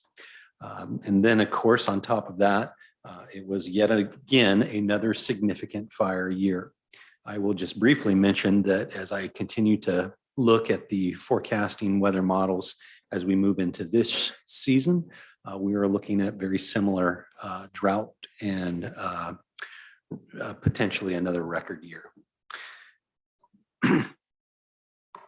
I want to remind you that as your fire chief, it's my job to continue to evaluate risk. And I do that in this matrix as we talk about looking at things that are high frequency and high risk, all the way down to low frequency, low risk, and then high frequency with low risk and low frequency with high risk, and trying to balance those things. We've had many discussions here at the dais with regard to community risk reduction and how we accomplish those goals and trying to bring best practices. And so this is really the model that I use to try to maintain that balance, both fiscally responsible and sustainably into perpetuity. So with that, bear in mind that when we talk about community risk reduction, we continue to place them into what are known as the 5 E's, our prevention efforts, education efforts, emergency response, and fiscal responsibility. With that, we've got some pretty significant stats with regard to our prevention efforts. You can see both in the booklet and as shown on the screen, the efforts that we've done with our mailers due to COVID. We have evaluated parcel complaints based on complaints coming from the community. We've looked at total acres treated by homeowners, and then fuel break treatment. And then we continue our structure ignition program, and we've issued many, many burn permits. I will tell you that our burn permit process is online, where people can fill those applications out and receive those. And then that way we can track that information, particularly where that's important for us is when we get into times where we receive complaints or when air quality management has shut down that process, we can quickly acquire whether the individual is compliant with those rules. We've done a tremendous amount of education with the public. We also continue to do a very robust social media platform, reaching out to 44,000 folks and continue to try to capture that engagement. This is just yet one more process that we continue to communicate out to our community as to what's happening and things that we're looking for from them.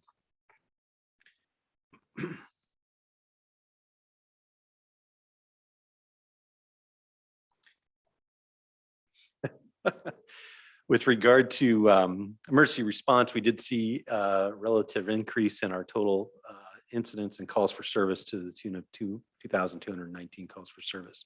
I will tell you that we did have some significant property saved this year with regard to in comparison to property loss due to fire. Those are things that we monitor significantly and continue to look for a cause, and then take that information and then spend that into an education process so that we can reduce property loss as a whole. We did, with regard to fiscal sustainability, we were able to capture a couple of grants this year. You already heard in the mid-year budget report about the Middle Fork project and the grant funding that's afforded to us through that. And we will continue aggressively to use that to continue to reduce the fuels here within the city and protect our city as best we can. We also were able to acquire some ballistic protective equipment for what you know as active shooter incidents that continue to happen up and down the state as well as throughout this country. And so fortunately, we're in a position where our folks are protected and we work collaboratively with our law partners. We did apply for a firefighter assistance grant, and that was for the fire marshal position. We were not successful with that. And we also applied for a fire engine through FEMA, both of which were not successful. We will continue to take an aggressive position and try to get as many grants as we can through FEMA. We're making adjustments. We're trying to modify to see how we can be successful. And so we'll continue to look for that. All of that brings us to really the challenges that we saw this year. I just want to point out that it was another mega year fire season. The notable fires were the Dixie Fire at 963,000 acres, the Caldor Fire at 221,000 acres, and of course the River Complex at 199,000 acres. Those are three of the biggest fires that have happened since 1997. And so these numbers are incredibly astonishing, and we continue to recognize that we have a significant problem here in this state and need to continue to keep that on the forefront of our mind as we move forward. And then with regard to our local fires, as you know, we had the river fire that was in Colfax and then the bridge fire that was across the river from us. And so they are getting closer and certainly have caught my attention as a concern. And so we will continue to do everything we can to protect the city and continue to come to this council when we feel like we need to take action on any one given item. And with that, brevity certainly needs to be my friend. So I will close it with that and offer if you have any questions. So do we have any questions from the council? Councilman Spokely? Thank you, Madam Mayor.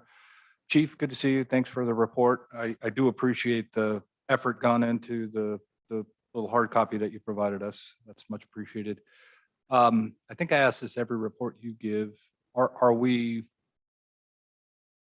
are we doing with delinquent property owners who refuse to maintain their property year after year after year? Is there best practices that we can glean from some other jurisdiction where they're able to go after these people or lien their properties so that someday when those properties do transfer, we can get monies back? Because you're going after grants and you're using the grant dollars that we're getting to maintain other people's private property. And frankly, it just makes me angry. And we just seem to do it year after year. Is there any news or any updates that you can provide me on that front? So it's a little bit complex to answer all of the elements to this. So as you know, we've had lots of conversation. The first, I will recognize that yes, we have used that grant funding to protect year over year, and those that don't necessarily comply get the benefit of that. I will share with you as a fire chief that my position is that if I'm going to do some fuel reduction and not have a continuous or continuity of that fuel modification, it really doesn't benefit us. And so that's the unfortunate part or the downside of that. That being said, we have identified some of our regular offenders. We have spun up some enforcement. And as a matter of fact, we did, and I don't have the number in front of me, but we did do a significant fuel reduction on a private property owner this last year. And we are in the process of recovering those funds. And so what's important though is for us as a fire department and as a city is that we continue to educate our community so that they understand what's expected of them and that we have the enforcement tools to do so. The challenge has been staff time and hours. As you know, my battalion chiefs work a 56-hour work week, meaning that they're on shift for 2 days in a row and for 24 hours or 40 hours total, and then they're home for 4 days. And so that continuity of that, and I don't use that as an excuse, I just say that it's challenging for us to continue to spin up staff hours and continue to move forward, which was really the discussion about our community risk reduction position in a 40-hour work week where they can concentrate on those efforts, not just educating the community, but also the enforcement part. And so education and enforcement go together. You have to have both to be effective. And so we're getting better. We've made many improvements. We've captured our enforcement officer, Solomon, to assist us as we move forward. And so we're certainly making tremendous improvement. I'm glad to hear that there are some property owners that we're going after because, like I said, it is kind of frustrating. Seems to be the same group of folks year over year. One of the things I noticed on your presentation was the spike in calls for 2021.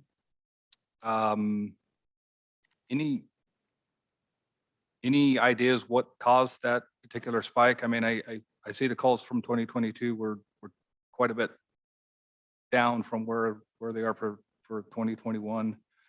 COVID related stuff. What do you think was the cause for the spike in calls?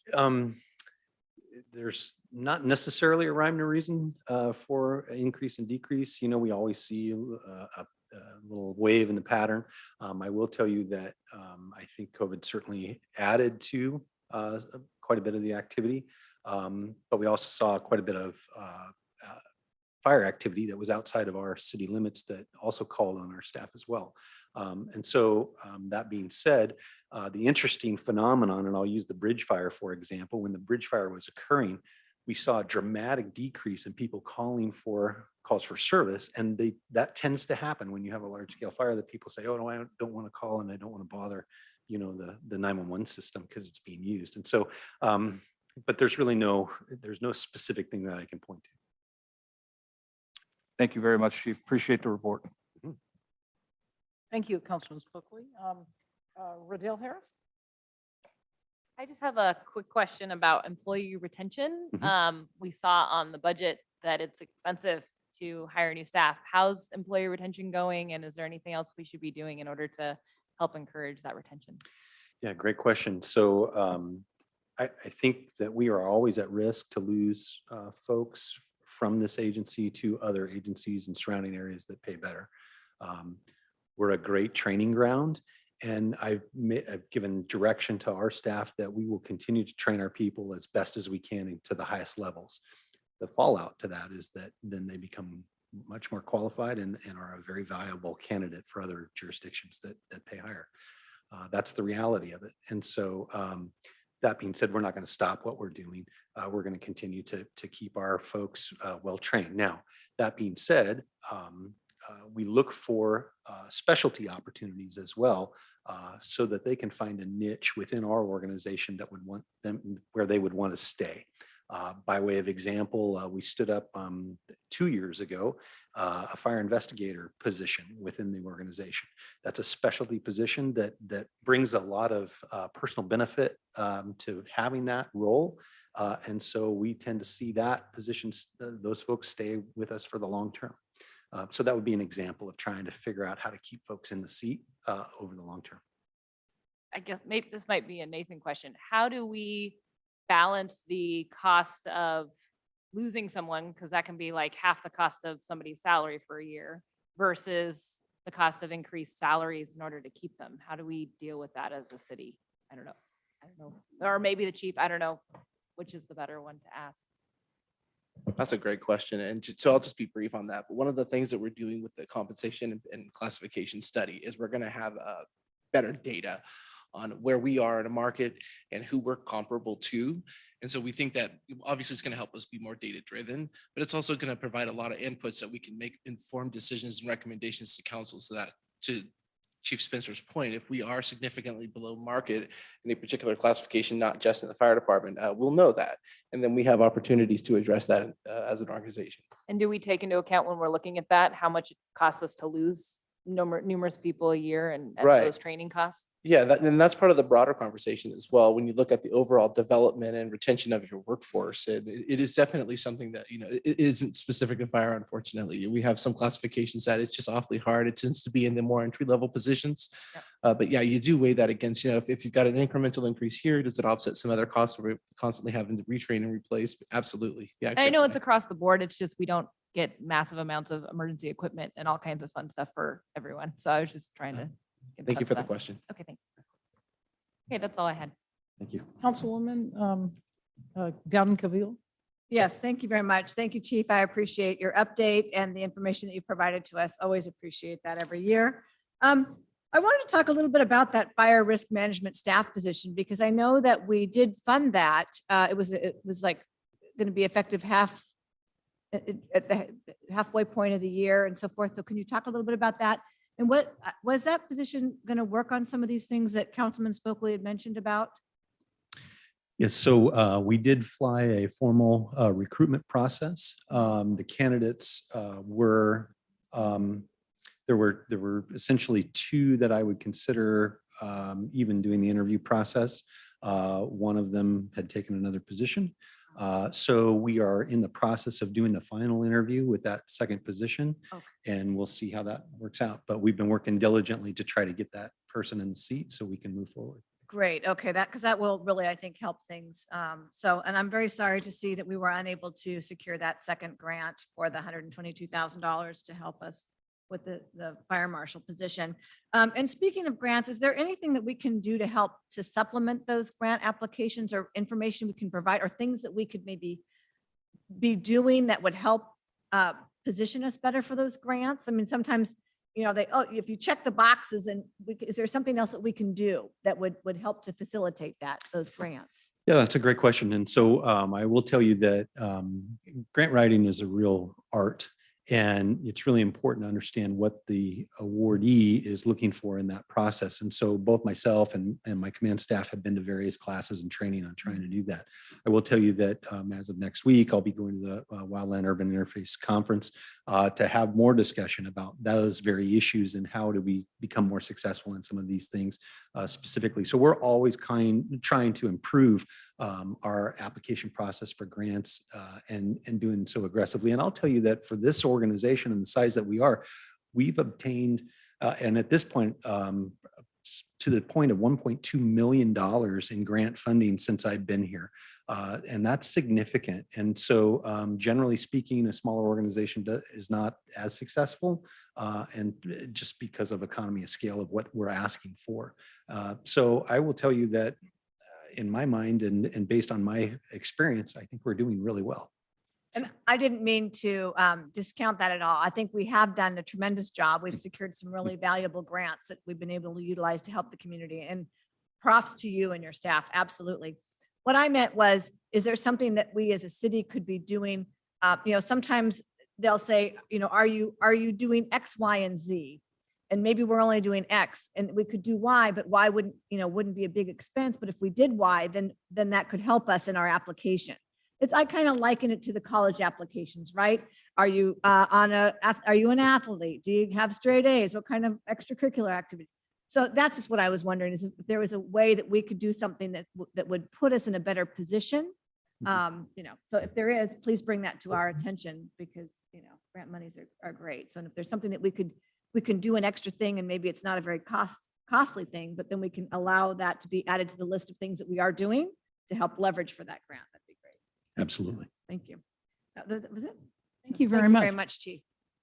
And Chief Spencer, just love this book. It's very handy. So calling your attention on to the incidents, calls by year.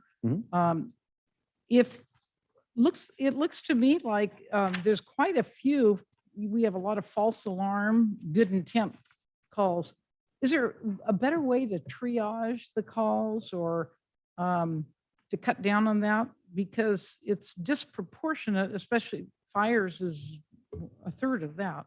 So do you need more staff, or how does that work? Yeah, so the way that calls for service are generated through the 911 system, you can approach it a couple of different ways. One of the things that would help reduce false calls is called triaging. And so there's a certain matrix that's set up to do so. Unfortunately, we dispatch through Grass Valley, which is our CAL FIRE partners. And so they use a different model of that. And so, it's a give and take, if you will. When you talk about a alarm that sounds in a business, we're going to send units, and from time to time, and certainly this last year, we saw quite a few what we know as false alarms, where there's a problem with the system. So we get with the business owner and try to explain to them how important it is to fix those problems. You'll be seeing us come forward with some fee scheduling updates, and that's one of the things that will be increasing, which will compound, so that we'll eliminate those regular offenders, if you will, and that will help reduce. That's an example of reducing some of those calls for service with regard to. So there is a plan in place to try and Correct. triage. And then, I noticed the busiest day is Friday. Go figure. Right. Can we provide some sort of entertainment or something?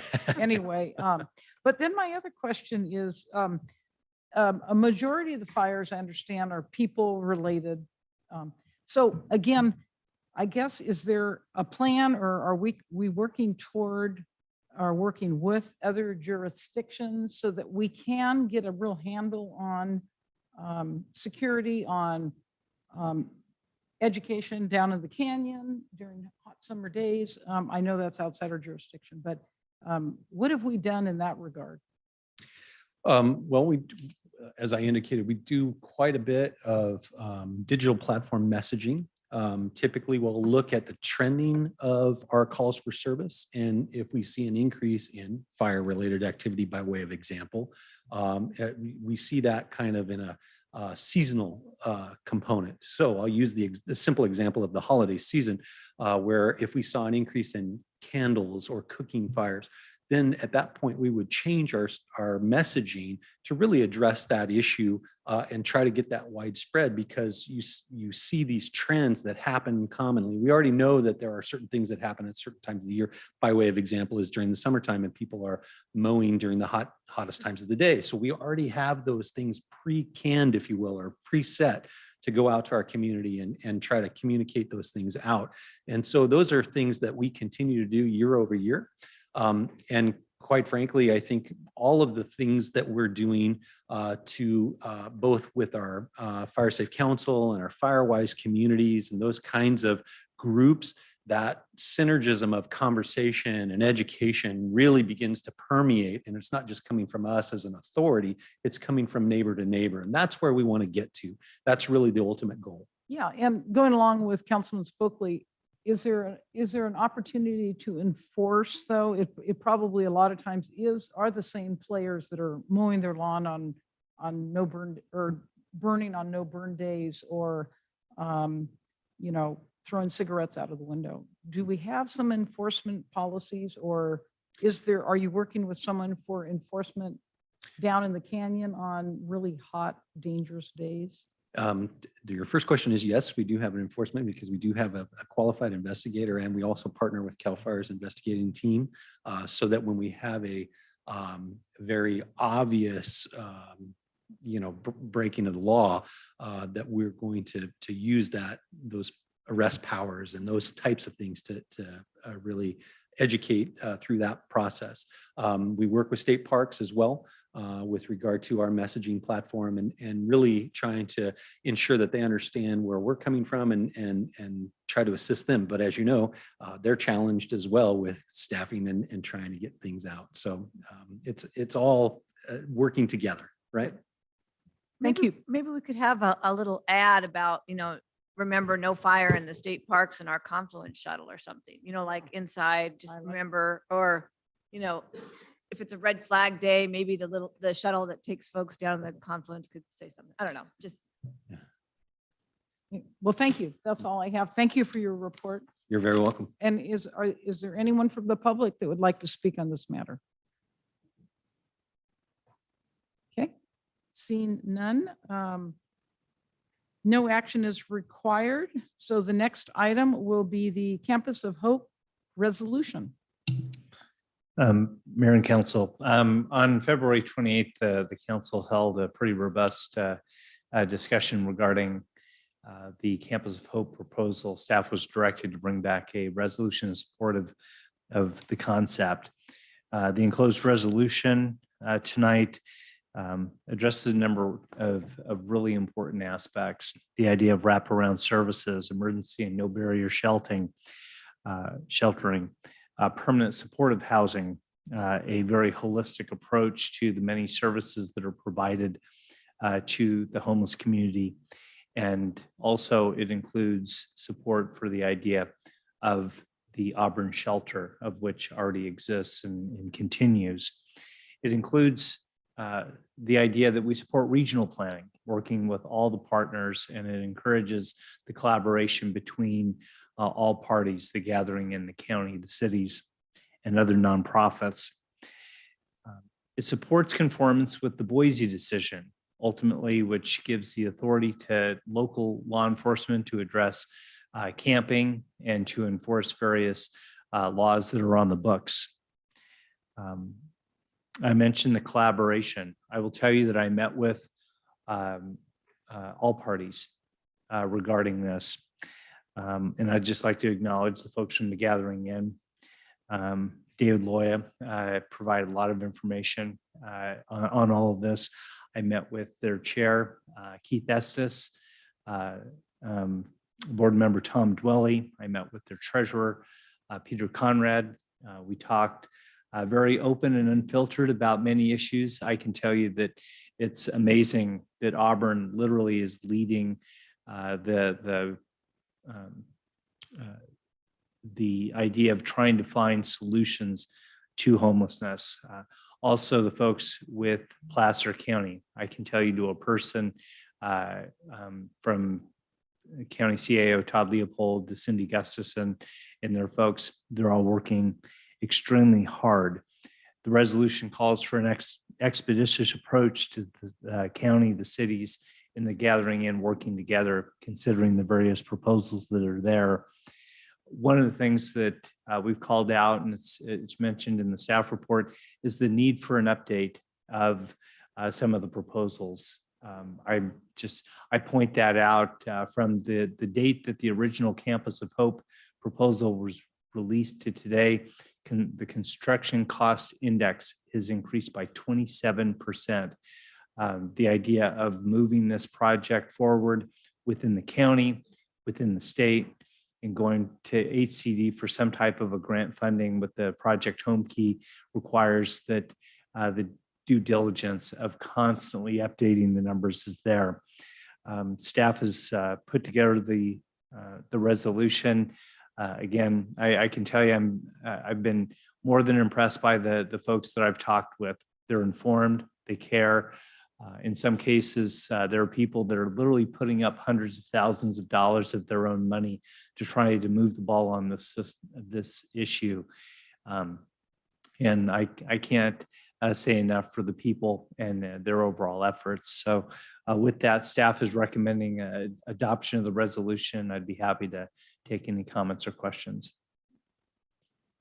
So Councilwoman, Dowden Cavil, I'm trying to be fair. Oh, okay. Well, we did receive a pretty detailed report and we had, like the city manager indicated, a robust discussion of this issue.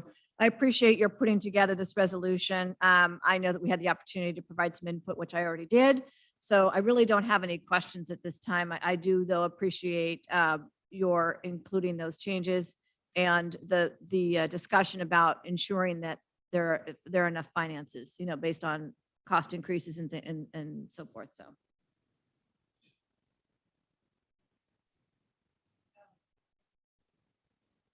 Yeah, I just had a quick, I guess, comment. Though I am in full support of this, I do think that we should continue to encourage the county and the cities and Campus of Hope to work together. It needs to be a joint project where everyone's involved in order to get the best results. The greater Auburn area has done their share of supporting our homelessness problem, and it's time to make sure that South Placer is also doing their fair share. I agree with not necessarily picking a location, but it is appropriate that South Placer has an appropriate facility in order to meet their needs, and that Auburn doesn't have to take all of the load for the whole county. So I'm looking forward to an update from the county on these committees that they have been working on to see what's going to come out of those. I'm hoping that can come out quickly so that they can work with Campus of Hope and try to figure out a joint solution. In my presentation, I missed March 28th, the county is going to be here to give the council and the community an update on the planning. Perfect. Great. Thank you so much. That's going to be a busy meeting. They'll be here. Okay, Councilman Spokely? Thank you, Madam Mayor. John, just to clarify, I think the county is going to be here to talk about the phase 1 report from the homeless subcommittee that was put together. Correct. Okay, so not necessarily about this specific Yeah, project, right. but the report that the committee's been working on. Yes. We've received that. Yeah, Okay. got emailed out to everybody, Yes. hopefully. So Daniel and I both sit on that committee, and it's been an interesting process, to say the least. In a nutshell, what it's about is, setting up frameworks and some strategies for moving plans forward. It doesn't have anything to do with the Campus of Hope. I said at the last meeting when we discussed it in detail that the concept, I think, is a great one. So I'm fully supportive of this action tonight. Thank you very much. And I'm very supportive of this resolution as it's worded, but I do want to mention that we, only one location has been designated so far. And even though I'm satisfied with the wording, that is clearly, it states at least Auburn's intent to support services that eradicate homeless in Placer County. And I like the fact that it's done, it indicates in our resolution that we'd like this to be done expeditiously. I think that's important. And I support with what Councilwoman Riddell Harris said, is that I have looked at, and there'll be a presentation, but I just want to mention that, the map that shows the concentration of homelessness is more homelessness, according to the map, is in Auburn area, as opposed to South Placer, where they're high density of the population and services. So I'm not complaining. I'm just pointing out that it is disproportionate at this time. But with that being said, this resolution clearly is what I think we're trying to impart and work with the whole county and say, we would like to be, homelessness is an issue and this concept is a concept that we can get behind. So I support the resolution. And with that being said, do we have any public input here? Mr. Estes?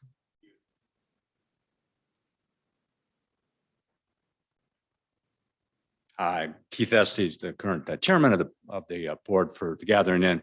And I just want to come up here and say thank you.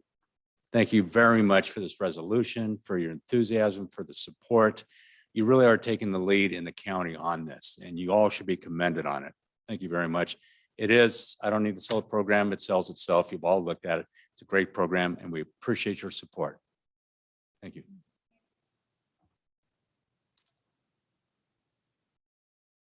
Okay. Anyone else from the public? Okay, do I have a motion? I'll move by resolution that the City Council of the City of Auburn supporting solutions to homelessness through public-private collaboration and an integrated holistic approach to sheltering and services and the preservation of communities and neighborhoods. I'll second. Councilmember Spokley. Yes. Dowden Calvillo. Aye. Riddell Harris. Aye. And Mayor Amar. Yes. That passes. Thank you very much. And on to city manager's report. Mayor and council, just I will hold this unless I'm really pressed. This will be my last COVID update. Perspective, overall positivity rate for anybody that's being tested is 3%, which is down from 27% from a month ago. Both the 7-day cumulative case rates and everything are all way below 1%. There are zero, I repeat, zero cases in the ICU from Placer County and 2 overall from COVID. So no, there's no Placer variant, but I can't tell you that the COVID has kind of faded away a little bit. So good news for everybody. And I just want to let the council know we're diligently printing hard copies of the overall strategic planning report. It is available online. And I will tell you that as from a staff perspective, we're going to bring together a very concise but very informative presentation that we'll talk about on the 28th. Final thing, Canyons 100. We do have up on the city's webpage the frequently asked questions regarding the overall event. We will be going out to the business community to try and get as much information as we can. I think tomorrow we have a team meeting on just trying to wrap it all together, but that event's coming together and it's getting worldwide press. I ran a half marathon yesterday and there were people that already knew about it. So it's good publicity for us and it's good information. That's my report. Thank you. Are there any questions for the city manager? John, I had brought this up before. Were you able to reach out to the committees and get something from each one of them to put in the strategic plan? Because I know that we wanted to make sure that the committees were kind of aligning with the strategic plan. So that way the funding all was kind of aligned with what everyone was working on. Yeah, not with the committees, with the economic committee, we did. With the other committees, typically what the idea was is to wrap in the overall budget. Just because it's not in the strategic plan right now, it's not there, but I'll specifically tomorrow night, tomorrow we have traffic committee, we have the fire ad hoc committee. Obviously the fire ad hoc committee things will wrap in. Tomorrow is sustainability. So we'll touch base with them and I'll specifically get that information to come back in. As far as Shack goes, we'll contact them. We know, I think I know what their priorities are on a couple of things, but we'll make sure that we do have information from everybody. And if anything, it'll be wrapped into the budget, which will go into the strategic plan. Great, thank you. Committee reports? Thank you, Madam Mayor. Briefly, I had a SACOG Traffic Committee sub-meeting last week, focusing on the framework for the 2024 Blueprint Update, AKA the MTPSCS Plan Update. They're going with a different name. I hope it doesn't create confusion for everybody, because a lot of what's being done in the planning world is based on that original blueprint. So it'll be interesting to see how the name change affects things moving forward. I also talked a little bit about the plaster homelessness response emerging strategies phase 1 report that everybody should have gotten an email to access that report. And John already mentioned the county is planning on being here to present that report to City Council on the 28th. And that concludes my report. Thank you very much. And Dowden Cavillo. Yes, thank you very much. I have a Pioneer Energy meeting this week on Thursday, Pioneer Community Energy. And speaking of Pioneer Community Energy, I've been posting this on my Facebook, but PG&E is changing the way they're billing folks for the transmission of energy. And so that affects everyone, Pioneer and PG&E customers. And Pioneer and PG&E are hosting a webinar tomorrow from 6 p.m. to 7:30 p.m. on time of use and how that will affect you. Essentially, the way the state has directed utilities is to now charge more for power during that prime time of 4 p.m. to 9 p.m. So if you don't want to be billed based on when you use power, then you actually need to take action and to keep your rate at the rate that it is now. So in any event, if you're confused about it or you want to learn more about it, there is a webinar that will be available tomorrow, 6 p.m. to 7:30. You can go to the pioneercommunityenergy.ca.gov website and get more information about that. So just want to let folks know about that. Energy costs are rising. Pioneer Community Energy, very proud to say, is actually will be coming in at a lower rate for our customers. So if you're not with Pioneer Community Energy, then now's the time to switch over to save some dollars. One quick comment, just because that's the area where I work in. Time of use is sometimes advantageous to people. They can actually pay less depending on your habits. So if you go on PG&E's website, they actually have something where you can get a cost comparison and they'll show you which rate is better for you and how much you would save on this rate versus that. And so if you're somebody who just doesn't want to worry about it, maybe not time of use rate's not great for you, but it also is a way that you can shift your load and you can save money if you want to. So it's a confusing thing, but there are options and ways for you to both save and it could cost you more money. So it's something to look into. Yeah, I think that we did a cost comparison and of our customers, 70% of our customers would actually see a cost increase if they were to remain with the time of use billing. Let's see. So I talked about that. Again, Pioneer Energy will meet on Thursday. Endurance Capital of the World Committee will also meet this week. I believe that the proposed sign they wanted to put outside of City Hall, that will be on our agenda on the 28th, John, or maybe in April. I know it's at some point, they wanted to put a sign out front of City Hall, basically saying, welcome to the Endurance Capital of the World. The mayor had asked that come before the council for discussion and action. And so when we're able to get that before the council, it will come before the council, but they do have that on their radar, of course. SHAC will be meeting next week. Placer County Transportation Planning Agency is next week as well. I'm trying to think of what, there's been so much that's happened. Yep, so I think that's all that I have to report. Thank you. Councilwoman Riddell Harris. Thank you. We met with the EDC and they wanted to say thank you to us for approving the funding to do the marketing plan. They're very excited about working together with various stakeholder groups in Auburn to come up with a plan of how we're going to work together to do marketing as a city. They're also working on their application process for grants to do both activities or events and also some other economic development activities that they're going to bring back. And it's going to have a set time of year that the application is going to go out, a review process, and then funding those grants. So it's going to be a more consistent process and a more fair process that we're going to publicize and get out to everyone. I also met with ARD about the new handicap / wheelchair swing that they're going to put at Rec Park. It's really, really cool. It's using our funding. John, is that why we were?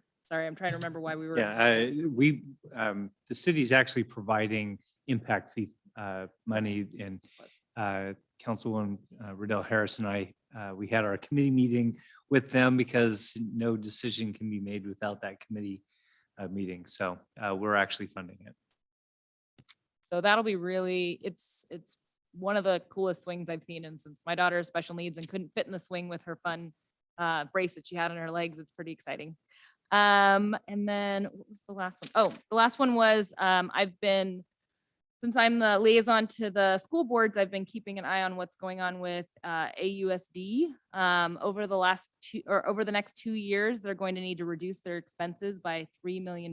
They've been in a deficit area. Their funding hasn't been going well they've been saying about the last 10 years. And they're working on a fiscal recovery plan. Right now, the suggested plan that they're still working on, it eliminates several staff positions, eliminates non-special needs transportation. So all transportation to kids who aren't special needs. It would close the Alta Vista location and one other elementary school location. It would also change EV Kane to K-8. And I was hoping with John that maybe we could get a presentation from both AUSD and Placer Union High School District on how they're doing and just have more of an open line of communication with them so we can kind of get a sense of it. I'm very concerned about this, not just because my kids attend those schools, Skyridge Elementary, but also because the viability of our schools really is an indicator for how the economic development for our city is going to go. And cutting 2 out of the 5 schools in our area and making these major transitions, cutting major staffing, it's going to be a big hit for us economically as a city. And I really want us, I watched the meeting till 11:30 at night. They were having a town hall because there really wasn't as much community input as some of the board members wanted. And they're having another meeting on, is it Tuesday or Wednesday? I think it's Wednesday. And so whether it goes through or whether we come up with another plan, it's going to be a big hit to try to meet this financial obligation to reduce these fees. And so it's just going to, I'd love for us to work with them and see if there's anything we can do. And one of the big things that we can do is work on affordable housing. So we need to make sure that people with kids, families with kids can move into Auburn, and it's not just folks who are affluent and older and don't have kids, because one of the major things that we have that's an issue in our school district is enrollment.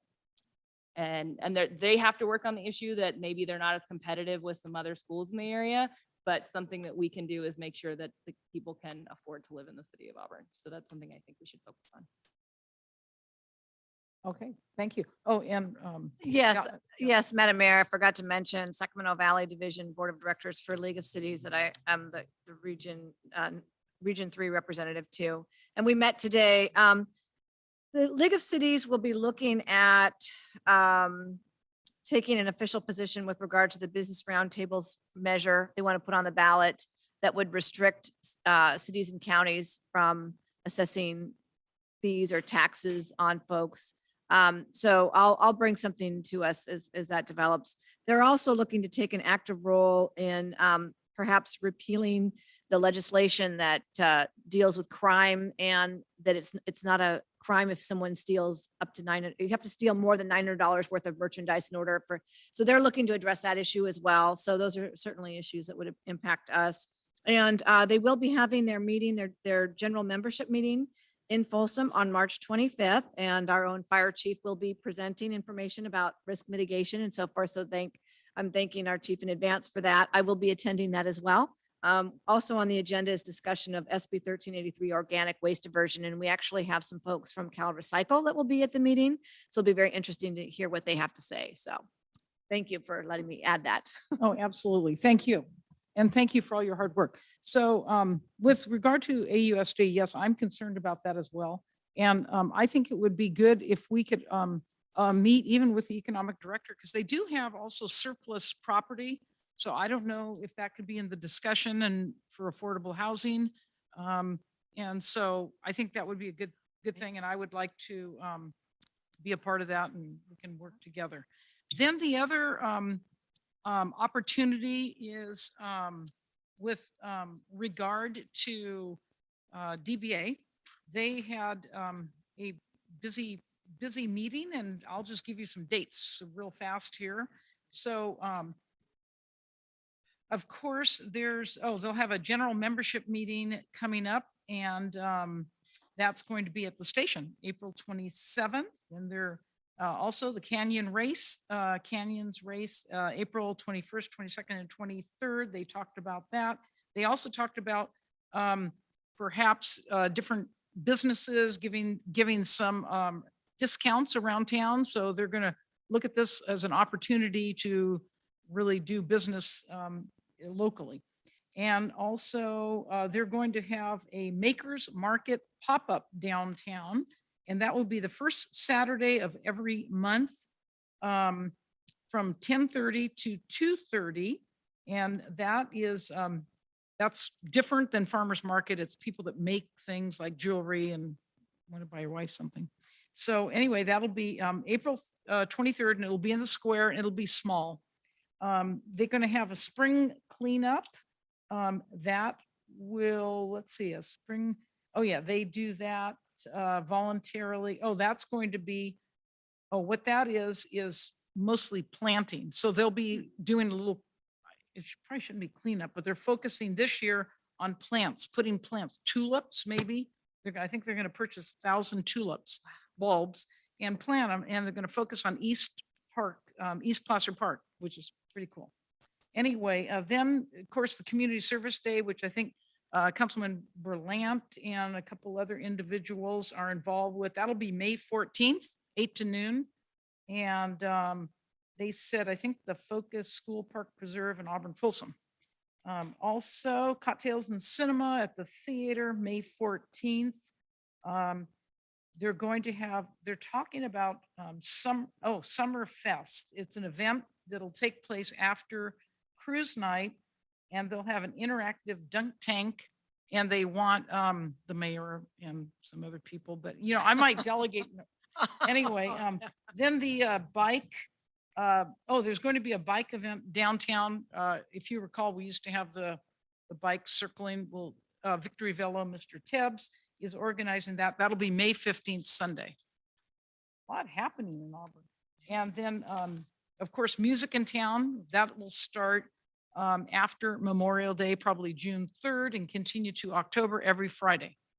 And then they're working on social media. The 21st is June 21st is a summer solstice. So they'll have kind of a music day. And then of course I'm just getting ahead of here. He's laughing because of this. So June free concerts will be from 7 to 8:30, School Park Preserves. That's Sunday. Those are on Sundays. And that's it for now for that. Then quickly, the sustainability, which met last time, I didn't get to report. I just want to say a couple things. They're working with Carducci, Mr. Carducci, and on the glyphosate trials, Green Goblin, and they're seeing if that'll work instead of using glyphosate, which is great. And I guess everybody probably knows that Menjol is working on 2 more electric charging stations in Old Town. And then that's that. They are going to meet again. They're going to meet tomorrow, Thursday. No, tomorrow. And that's it, unless that's all I have for now. So with that, we're done with reports. So do I have a motion to adjourn? Or do we just adjourn? Anyway, we're done. We're adjourned.